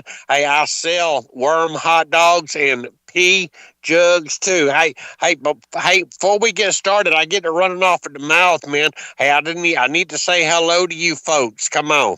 Hey, Doc 69, Mark Wojciechowicz, and John Galt, man. Hey, how y'all doing tonight? Come on. Doing well, sir. Doing great here, Willie. Yeah. Doing good. Doing good. Hey, I got goings on, man. I got stuff that's happening. Oh, man. Hey, it's been what you call a productive week, man. Hey, but there's stuff that's been going on in the news. Hey, look at here. Hey, the State of the Union. Hey, did y'all watch that State of the Union address? Oh, man, No. that was this week, too, wasn't it? Geez. Yeah. Yeah, Man. Hey, old Donald Trump, he got Ilhan Omar fired up. Oh, yeah. She was cussing him out. Hey, I seen one picture where she was flipping him off. Hey, now look at him. I know, I know that picture where she was flipping him off. It was a photo of. It was fake. It wasn't real, man. Yeah. Hey, but that's what she was thinking. She was thinking about cussing him for everything he was worth, man. He got her fired up. Donald Trump said all of them's crazy. He said crazy folks, Well, he's man. not wrong. He's not wrong. He ain't. Yeah, he ain't wrong. He said, if you love Americans more than you love illegals, stand up and clap. Yeah, they wouldn't do it. No, they wasn't going to do it. No, Mm-hmm. he would. Hey, he could say, "Hey, if any of y'all out there likes donuts, stand up and clap." They still wouldn't none of them stand up and clap. Look at him. Hey, no, hey, but he was he had that Erica woman on there, man. Hey, she ain't nothing but a grifter. I ain't gonna lie. She, hey, look at they people out there get mad at me. They say I don't be talking bad about Erica, man. Hey, but Erica, hey, she ain't nothing but a grifter. She making money off of this whole thing, man. She making money. Hey, and Donald Trump, I ain't gonna lie. Hey, I like Donald Trump. Hey, but he making money too. Nancy Pelosi was there. Hey, she making money. Insider trade, insider trading, man. Hey, every last one of them, they making money off of their offices. Hey, that whole thing, the State of the Union, hey, this ain't no lie. I studiorized it, man. Hey, they set they set the Guinness Book of World Records for the most grifters in one room. That's true. If you don't believe me, just ask me. I'll tell you. Look, I am the I have most. no I don't doubt it. Yeah, no, none at all. Hey, yeah. No, hey, I looked at all the money that Donald Trump's been making since his presidency and everything. But hey, I was studying up on that stuff, and that's true about the USS Gerald Ford too, man. They got their toilets are exploding all over the place because the crew members. Hey, Mark Wojciechowicz, Woj that? I can't Yeah, pronounce your last What's name, man. what's up, Willie? Hey, I ain't trying to insult you or nothing, man. Hey, but you were in the Navy. No, Hey, I tell wasn't. me. I was in the Air Force. Oh man, I I thought was you was in never the in the Navy, Navy. man. Oh, no. That's Jack. Jack Man, hey, was in the Navy, not me. I I thought was in you the Air was. I Force. thought I thought you was in the Navy, man. I was going to ask you some Navy questions. Hey, but that's what they done. They started sticking mop heads in Yeah. T-shirts and everything. And why are The they doing that, sailors, Willie? man. Huh? Why are they doing that? Why would they Yeah. do that? Hey, they're disgruntled, man. Hey, because they were supposed to already be home in that USS Gerald Ford. It extended its sea time, and they mad. They Mhm. want to go home, and so they started sabotaging the whole ship. Hey, if you don't believe me, hey, you can research it That's. yourself, man. I would think when you're on a ship like that and you start messing with stuff, man, the Yep. bridge, you just go straight to the bridge and you don't see daylight for a good long time. You know, From Yep. what I because they heard put that from the thing down on Navy the guys bottom, I right know, underwater. it's You know. pretty common actually. Yeah. When they extend your tour, there's always Uh-huh. some jerk on the boat that does something like that.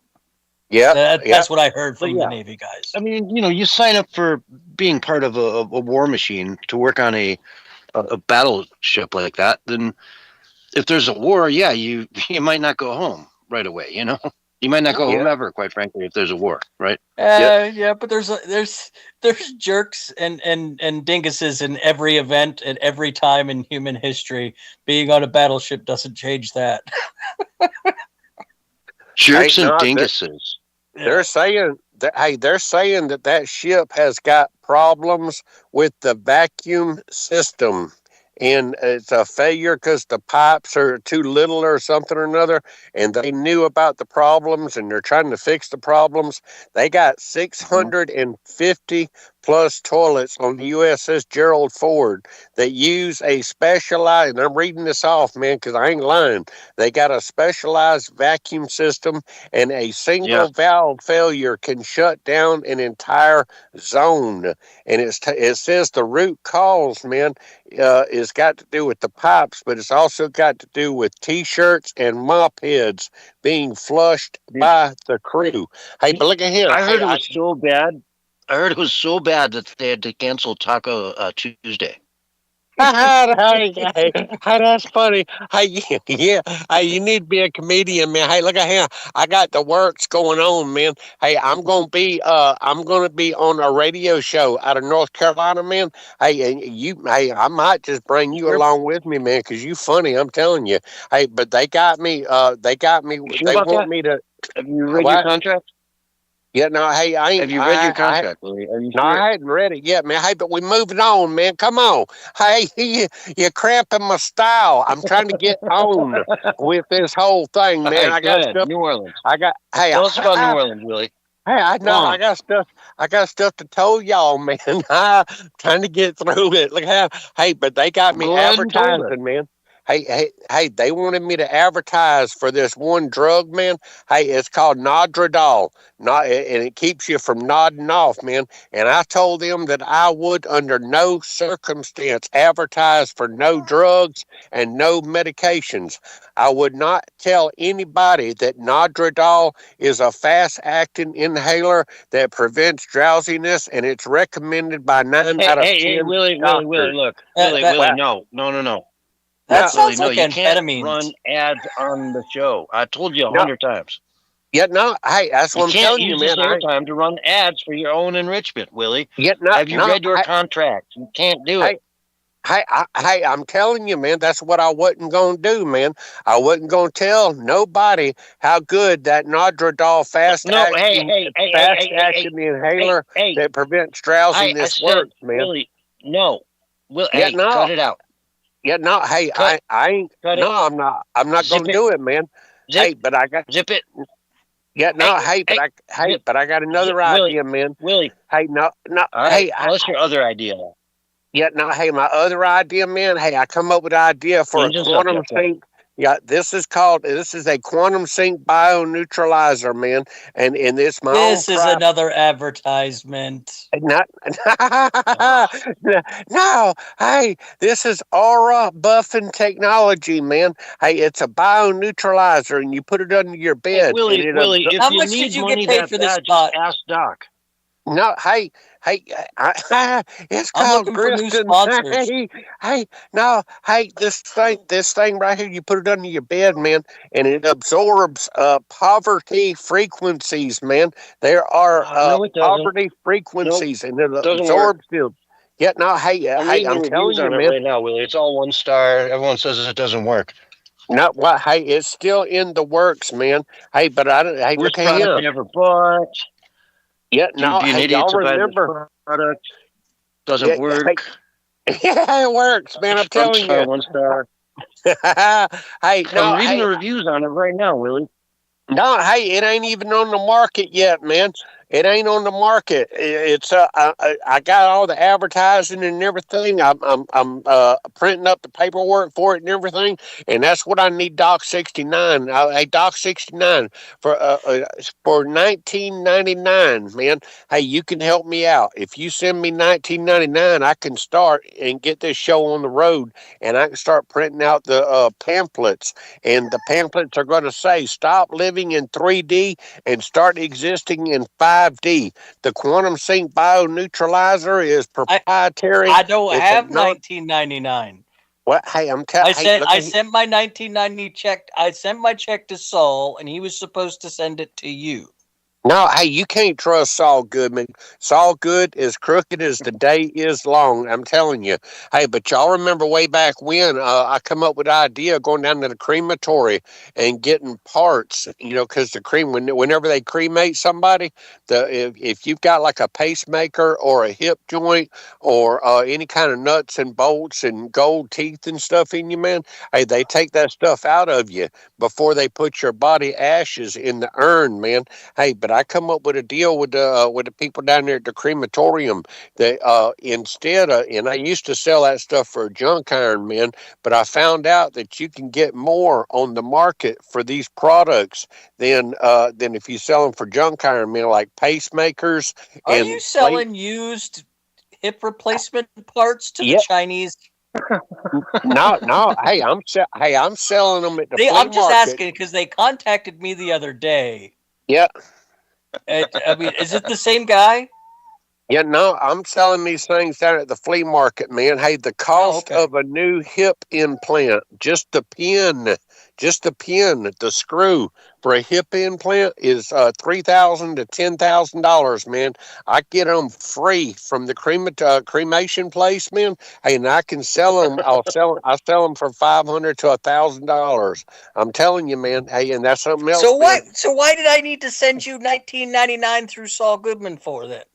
No, that was for the other idea. This here idea is another idea, and I'm gonna need some basic. I'm gonna need some basic funding for it too, man.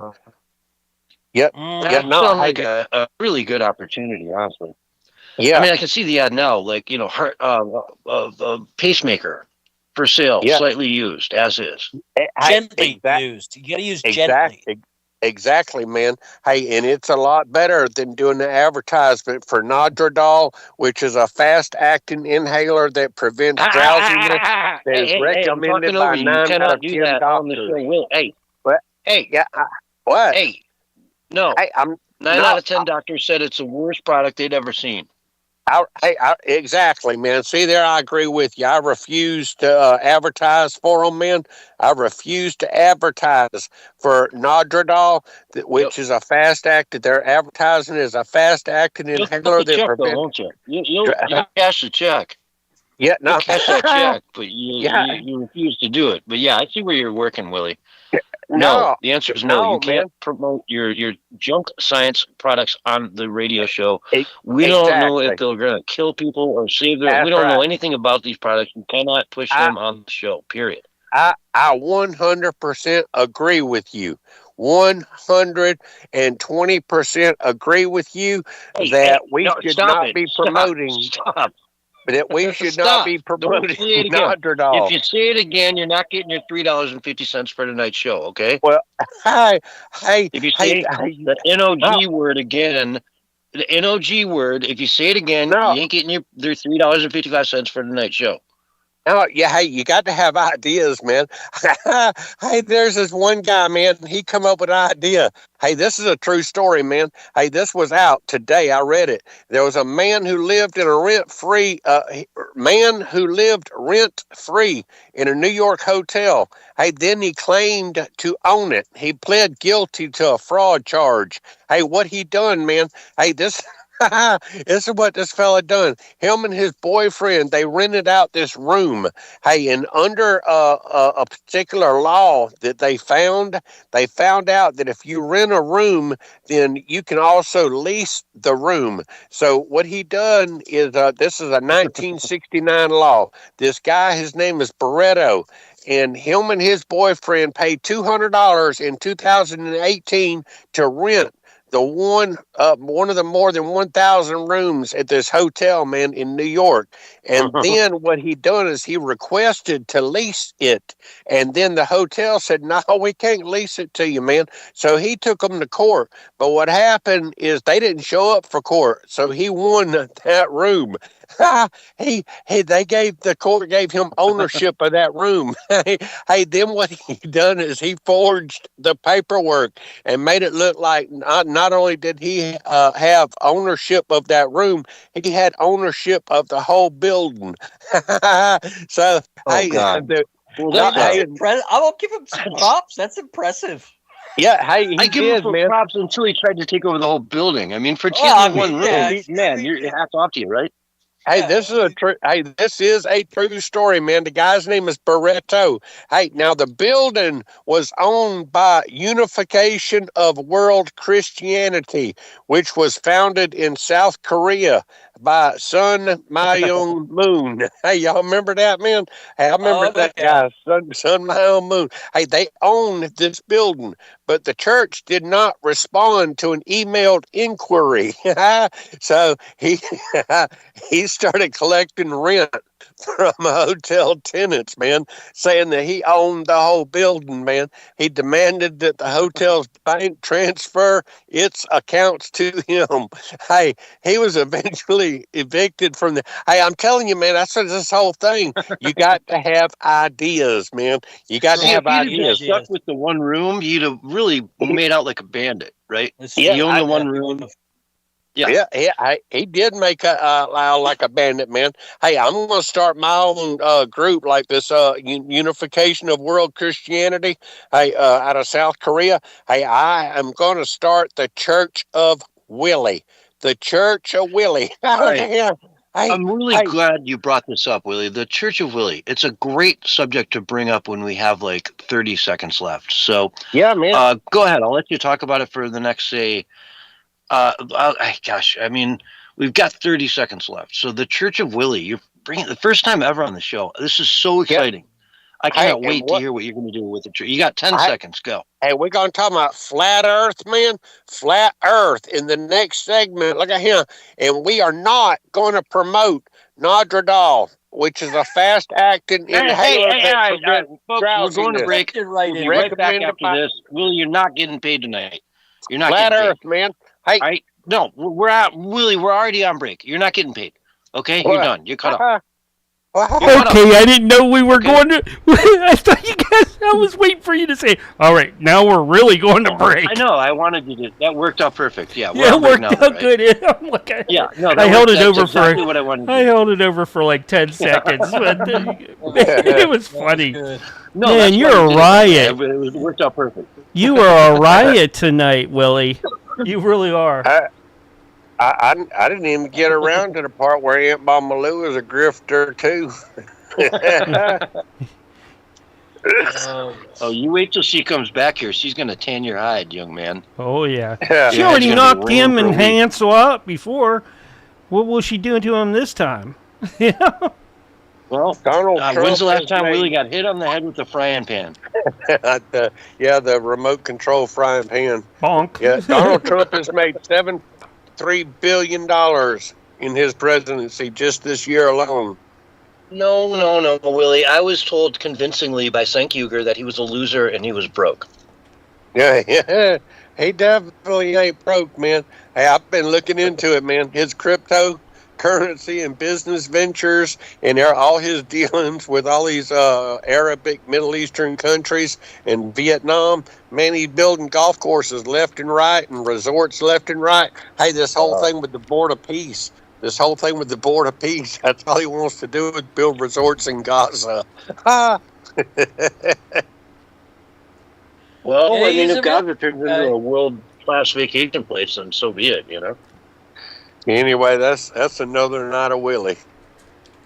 Around here, we call it Willie Day. Go there, but well, you're insane. Around here, we call it Willie Day. I was like, here's Sunday again. I can't believe it's Willie Day again. It was like it was just Willie Day yesterday. Well, every day could be Willie Day if you're really into it. Hey, Doc 69, I want to be on your show. Well, we'll have to work something out. I don't know. We'll have to figure it out because I record my shows outside of. I don't do mine live, so we'll have to figure something out. It don't matter. I want to be on your show. I'll get you back with Debbie. How's that sound?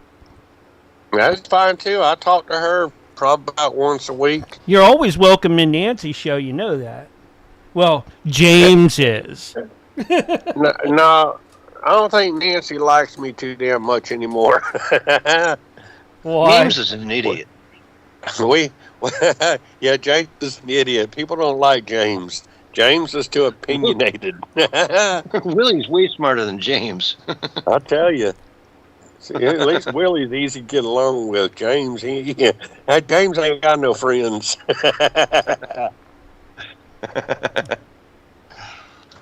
Oh, shit. That too. I appreciate you guys. I'm going to go ahead and get out of here. I haven't laughed like this in a while, Willie. Thank you. Yeah, it's really good. Yeah.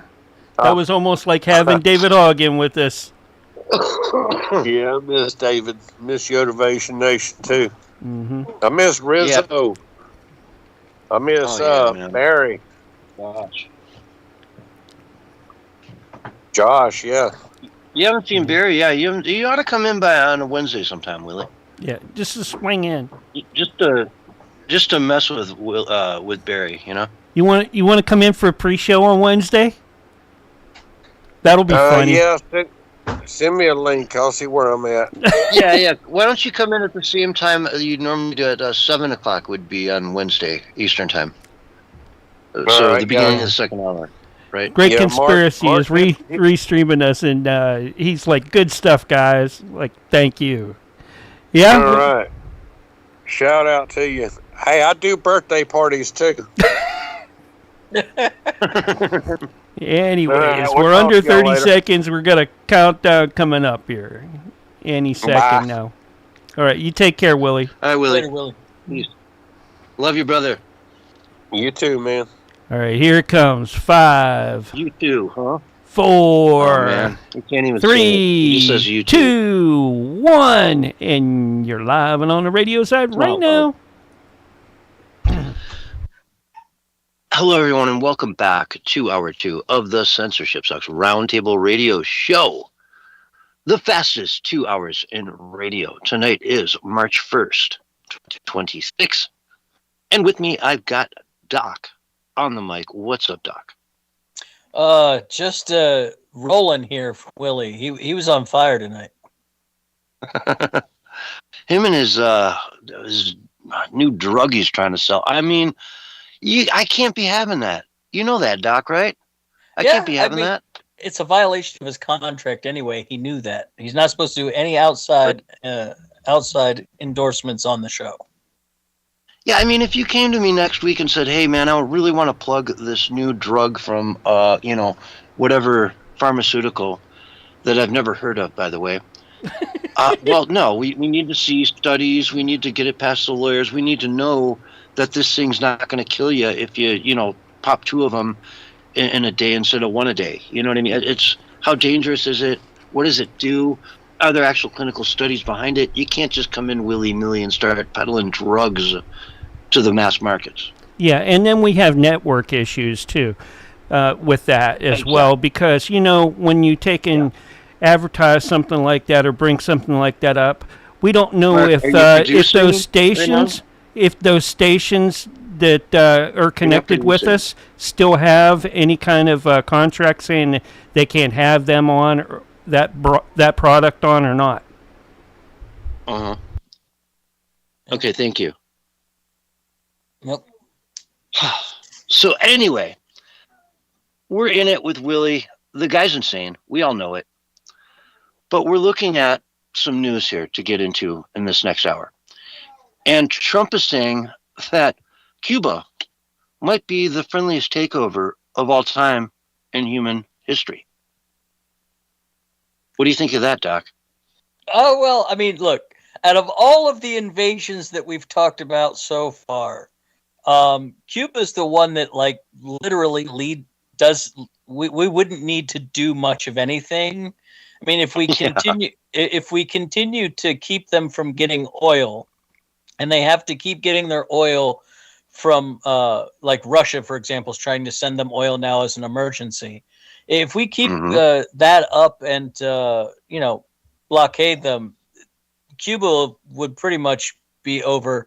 But then we could also go the other route and just open up trade with Cuba and let the capitalism flow and the people down there would be more open to the idea of working with us. I think there's a lot of things we could do within Cuba that we wouldn't even really have to do much military work. Yeah, it's the carrot and the stick, and it's the same offer we've given to them for the last, 100 years, Yeah. That, hey, man, get rid of this commie stuff and come live in the free world, and you'll be an insanely rich country. You're 90 miles off the, shores of Miami. You know how many speedboats there are in Miami that would love to have a 90-mile-away target where they could go and, celebrate the world? I mean, we all remember The Godfather. Where were they when, New Year's Eve hit? They all went to Cuba because that was the place to be. Used to be the place to be in the Caribbean was Cuba. It was a very wealthy country before the communists took over. Yeah, I mean, the place to be anywhere, right? I mean, it's New Year's Eve. Where does not Tony Montana, but what's his name? Al Pacino, as the Godfather. Where does he go? He's in Cuba. It's a place to be. It could easily be that way again. They have all those, 1960s cars Right? Oh yeah. To this day, they're still driving around 1960 like Cadillacs and whatnot. And those things were pricey and like nice back in the day. Yeah. Imagine I what mean, that what country would be like today. it's wild that that they are so close to us and yet so far outside of the capitalist system. It really is a shame. I mean, people really. I don't think people today really understand. It was the Las Vegas before there was a Las Vegas.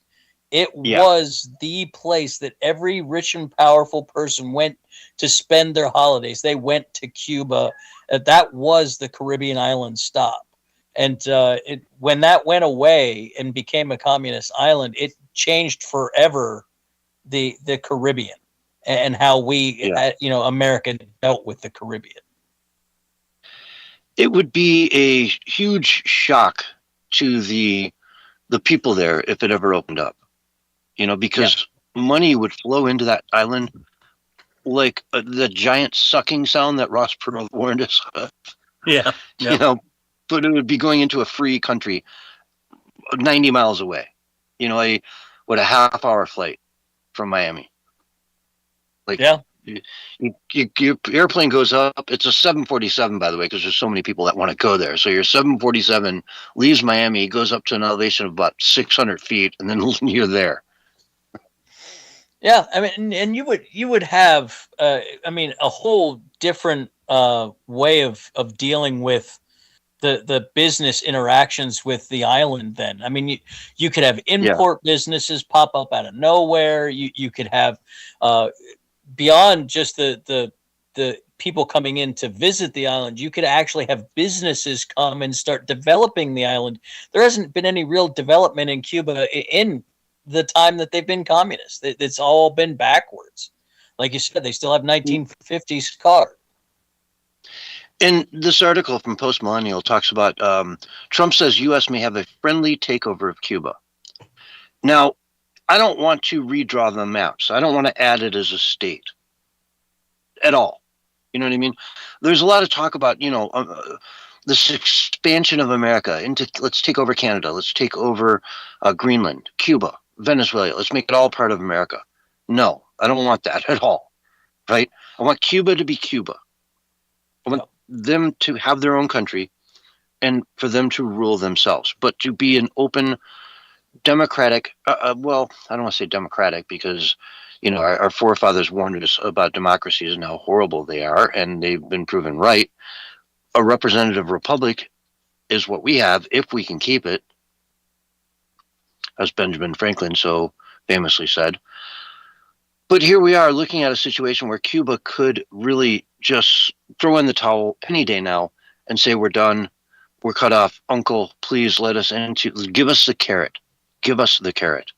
And the carrot is, bam, you become a first world country overnight. And I mean overnight. In 6 months, in 12 months, in 2 years, in 10 years. Think about the changes that would happen to that place. I mean, it's mind-boggling. Oh, we have so many wealthy Cubans in South Miami, in South Florida, in that area that could immediately start funneling investment funds into Cuba, and they have family already there, so there's already the networks. I mean, Cuba that's the place where I think if we can get it to be peaceful, we don't have to destroy a bunch of the country. They can just agree to some new deal. We can open up restrictions. I think it would go a long way to making things better for them and for us in that region. Because right now we have Haiti and Puerto Rico, and we have a couple other Caribbean islands, but there's no real Caribbean power. Cuba could be a Caribbean power and really unify that region in a more economically sound manner. The Cuban people are pretty ingenuitive. Exactly. And you've got, Jamaica, just south of them? Yeah. Which you don't hear a lot. You know what I mean? It's just Jamaica. It just exists. It's there. They're jamming, man. You know what I mean? They're living their lives as best, to their best abilities. And, I mean, gosh, I don't know. I was watching some travel guy the other day going through Jamaica, and what a great, everybody there is the next Bob Marley.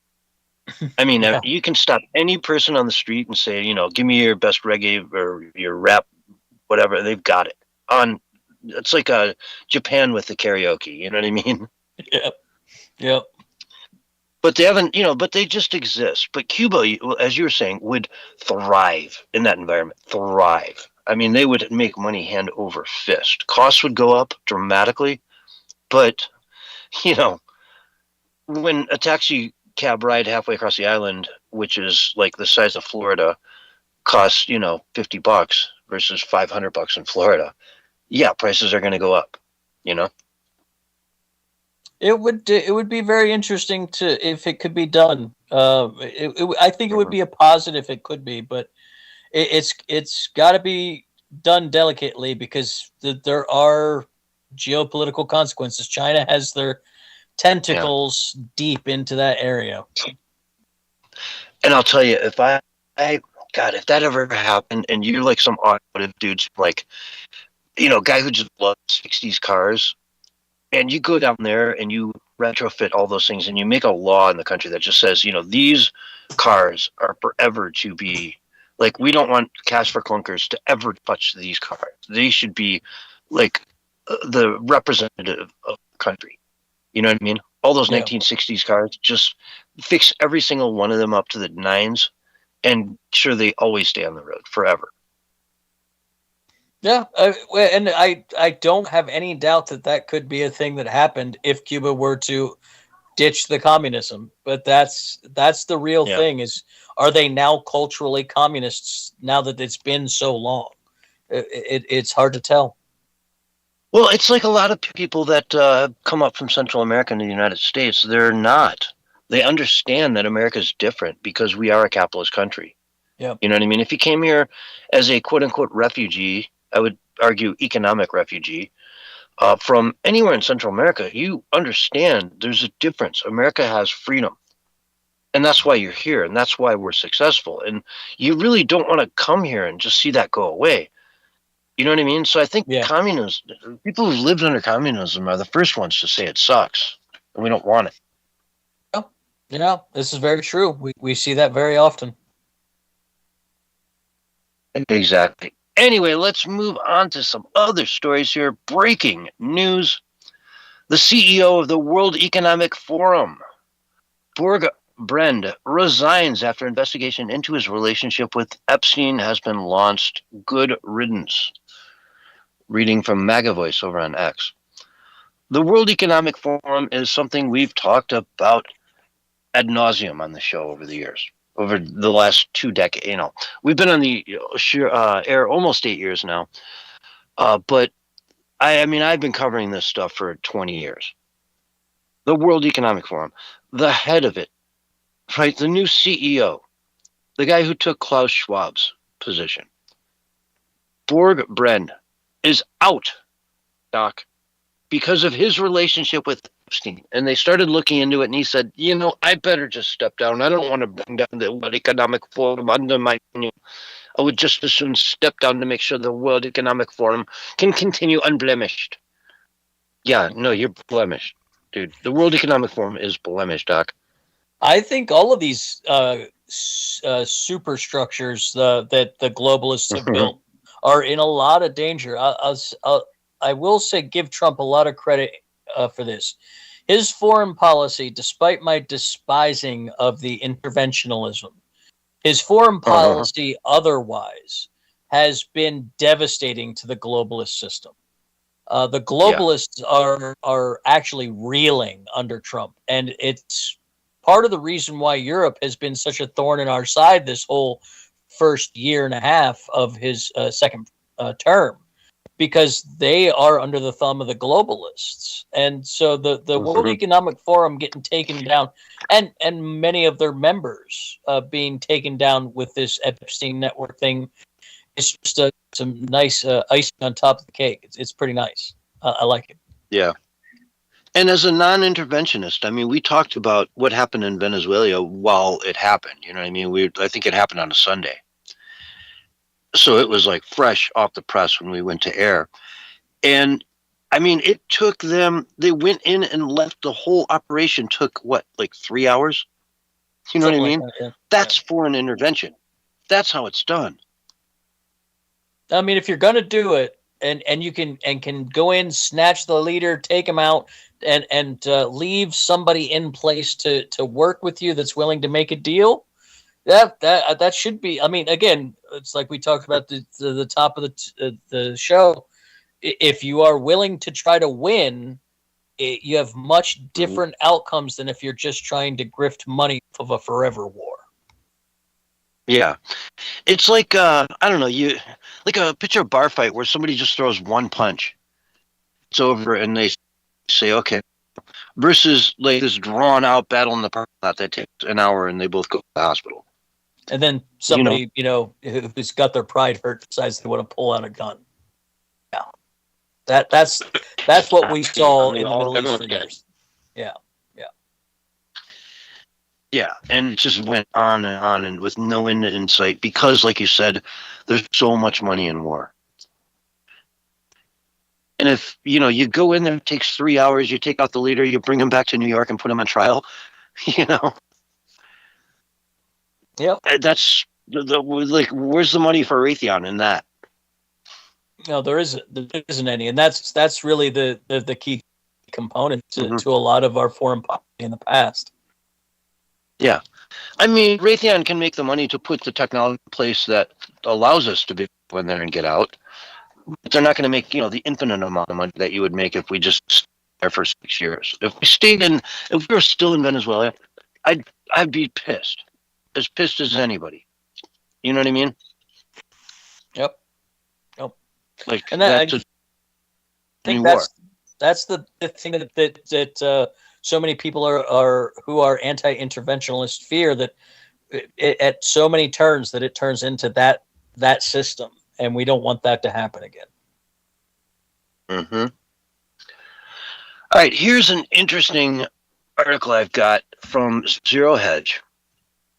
I mean, this really kind of blew me away when I saw this. And 85% of babies in 2026 will be born in Asia and Africa. Right? Yeah. Sounds about right. Okay. I mean, considering the way things have been going demographically. Now, granted, Africa and Asia have the biggest, Asia, of course, has the just all the numbers, right?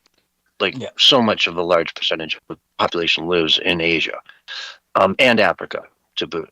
But here's the breakdown: 49% for Asia, 36% of the births of next year in 2026 will be in Africa, Europe 5%, America 3%, Latin America 7%, and 0.5% in Australia.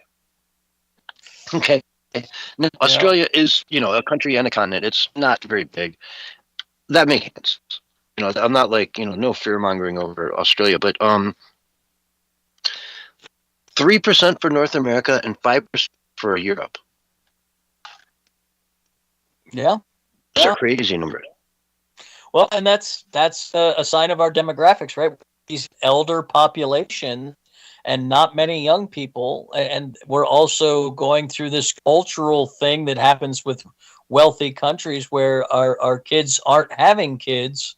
And so you're getting a aging population that doesn't have children. And it's now, I don't think we should, when you're talking about the percentages, how much each population group has, but India, for example, they're all young. Their whole entire population is majority below 40. And so they are just having kids and growing. And there's many African countries that are like that as well. I mean, they have a lot of kids and nobody grows past the age of 50 because, I mean, no offense to India. I love India. I love Indian people. But, man, I would never travel there. And I'm sure every Indian person I know would say, "Oh, no, if you're taking your honeymoon in Mumbai, do not do this. Do not ever do this." Correct. Yeah. Oh no, it's a big mistake. You will not have a marriage after this. How about Thailand? Go to Thailand. It's very nice. Go to the Philippines. Go to the Vietnam. Vietnam is very tourist friendly these days. Anywhere but Mumbai. Do not go to Mumbai. Yeah, yeah. A pretty bad reputation when it comes to global travelers. They're not. It's not exactly the key spot for folks. But when you're in America here, they talk about white men being the dominant, the mass majority of people on this planet, and we're again 3% of the births for next year of North America, not just like cis white men, the whole of the continent. Yeah. 7% in Latin America, no less. And here in the United States, I mean, if you want to break it down racially and just not culturally, the white population is right around 50% right now. So, I mean, actual cis white males are a tiny population of the world. Yeah, I think we're above 3-4% of the entire planet's population. The total, yeah, total, yeah. Yeah, and so, complete minorities. So when they go to a place like England and they say, why aren't the shires, why aren't the backcountries, why aren't, the countryside more diverse? Well, have you gone to China and demand that there's more Englishmen in the countryside of China? The Han would not like that very much. Yeah, are you going to India and saying, well, it's not very diverse here in the, countryside? All I see are Indian people. That's not, your strength, India. Your strength is diversity. It's such a silly concept, isn't it? When you apply it to foreign countries, it seems so odd and silly. But doesn't it? All of a sudden, it's like, what? Yeah. Why would, you're not going to go to Nigeria and say, man, there's a lot of black people here. It doesn't seem very diverse, does it? Yeah. They would lock you up in their version of a padded cell if you did that over there.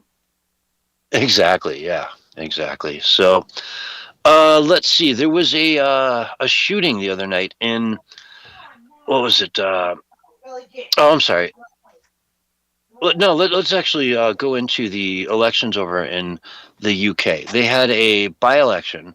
It was basically somebody retired from the House there, and so they had an election to fill that seat. It was just a one-off, one little area of Gorton and Denton, two places I'd never heard of. But the Green Party won, and they won pretty well, right? By running ads in the native language of Pakistan. Yep. So the Green Party, which is supposed to be about the environment, pandered to Pakistanis and won their seat, which had been, a liberal, like a Democratic equivalent seat for 100 years. Yep. The Democrat equivalent party there came in third place behind Reform, and the Green Party. The Green Party just pandered. They said, let's just win this thing. What do we got to do to win it? Pander to the Pakistanis. No one's going to do it. Let's do it. And it turned out to fall right in line with the demographics of the area. Yep. Yeah, it's going to be ethnic enclaves deciding many elections in England, I think. Exactly. From here forward, it really changes the demographics of things. And there was a really big scandal that came out of that. Something I've never heard of before called family voting, which doesn't seem that bad. Family voting. What's wrong with that? It sounds good on the surface, right? Have you heard that term, Doc? No, that sounds cuddly, though. I'm sure it's not good. Well, it's the father, the patriarch of the family, with his wife and, although his 4 wives and however many, daughters and sons they have. And, and basically the patriarch of the family goes in there with his wife. He goes in and votes. Then he brings his wife into the voting booth and they, vote together, family voting. And then maybe if they have any kids of age, they all go in with the father and they all vote as well. So if the wife really wanted to vote for reform because she didn't want to wear that burqa, well, you can't do that because your husband's there watching over you as you vote. Yeah. That's Yeah, that's doesn't seem like it is a one person, one vote kind of situation. That doesn't Oh yeah.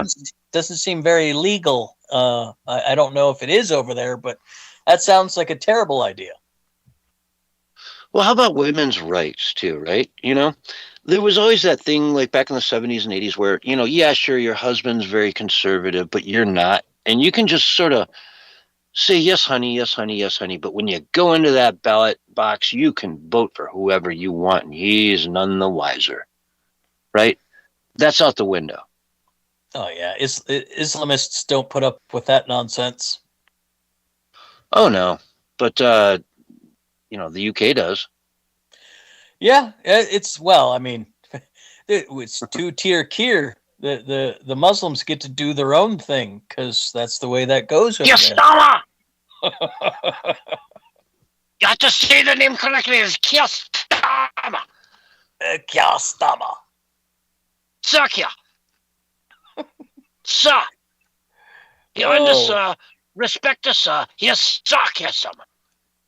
That man is crazy what he's doing over there. But no, I think it's I think that's a very, very telling thing about how they organize politically, the Islamists. They are political from birth because in their way of dealing with Islam, it is a political and religious system. We've talked about this before. And they teach the boys at a very young age to be political, to get involved, to vote, and to do these kind of things to take advantage of the system wherever they can. Yeah. And that's what they're doing, man. It's not rocket science, folks. And they've told you 1,000 times. They're there to take over the country eventually with patience. It made me laugh. Yeah, it made me laugh when it was the Green Party that won with the Muslim vote because it's become quite clear that the Green Party no longer stands for green energy, but for the green of the Islamic flag. That made exactly the Saudi that flag, irony was not lost on me. Yeah, they've just given up. They knew that they can't win with their green stuff because it's too expensive and nobody wants it. Yeah. But they figured out a loophole, and the loophole is screw it. We never cared. They always wanted to take down England. Take down that's the whole thing. And so this is another way to do it. Just sell out your quote unquote liberalism, which they weren't liberal, but sell that out. Who cares? And just sign up for the Islamic caliphate that's about to come. And we welcome our Muslim overlords. Basically. Basically. Because they're going to be all about the green stuff when they finally take over, and then we'll get our way because they love God and they love Allah and they love the land. And so they'll, of course, demand, that nobody burns oil. Oh, wait a minute. Arabs don't want people to burn oil? Oh, gosh, wait, that might not work. Yeah, I don't think they thought it through that far. I think they just wanted to win the election. Yeah. All right, DOCTORE 420 on X, on Minds.com, on all those fabulous places out there. What a pleasure to have you tonight, man. It's always so much fun to go over this stuff with you because we don't always see eye to eye, and I love that. Makes for a good conversation. Exactly. I mean, we do see eye to eye on a lot of things, but there's things we don't, and that's what makes it fun, like to hash out that gray area in between us. So, folks, this has been the Censorship Sucks Roundtable Radio Show. If you want to find me, go to minds.com, minds.com/censorshipsucks, and look us up. I post all of the articles we're going to cover every week right over there. And other than that, have a great night. We will see you on Wednesday. Great show. Thanks, guys. Excellent. That was fun, man. The longer we went in there, the more fun it got. Do you want to do an after show, or if you have time, or what do you want to do? Oh, no. I got to shut it down, unfortunately, but you guys have a good night. All right. That kind of works out for me because I have an appointment in the morning. Cool. All right, man. We'll see you on Wednesday. Yeah. And you have a great night. Wednesday. All right, peace. All right. You guys take care. And folks, if you're out there on the Kick chat, we're going to host over to Adam Bombs. Well, hold on here. Let me see. How many folks does Adam have up here first? I need to look through here real quick to see who needs help most. Whether it's Adam or Morrow. Let's see. Morrow. And yeah, I'm going to host over tomorrow today. All right. So he's going to have some gaming tonight. So y'all take care. I'm going to take and get this going and put up our end of stream banner. And everybody have a great night. I am going to host over tomorrow.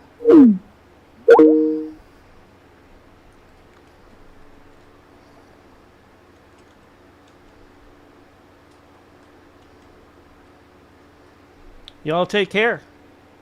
And I'll be back up here later on with music and more.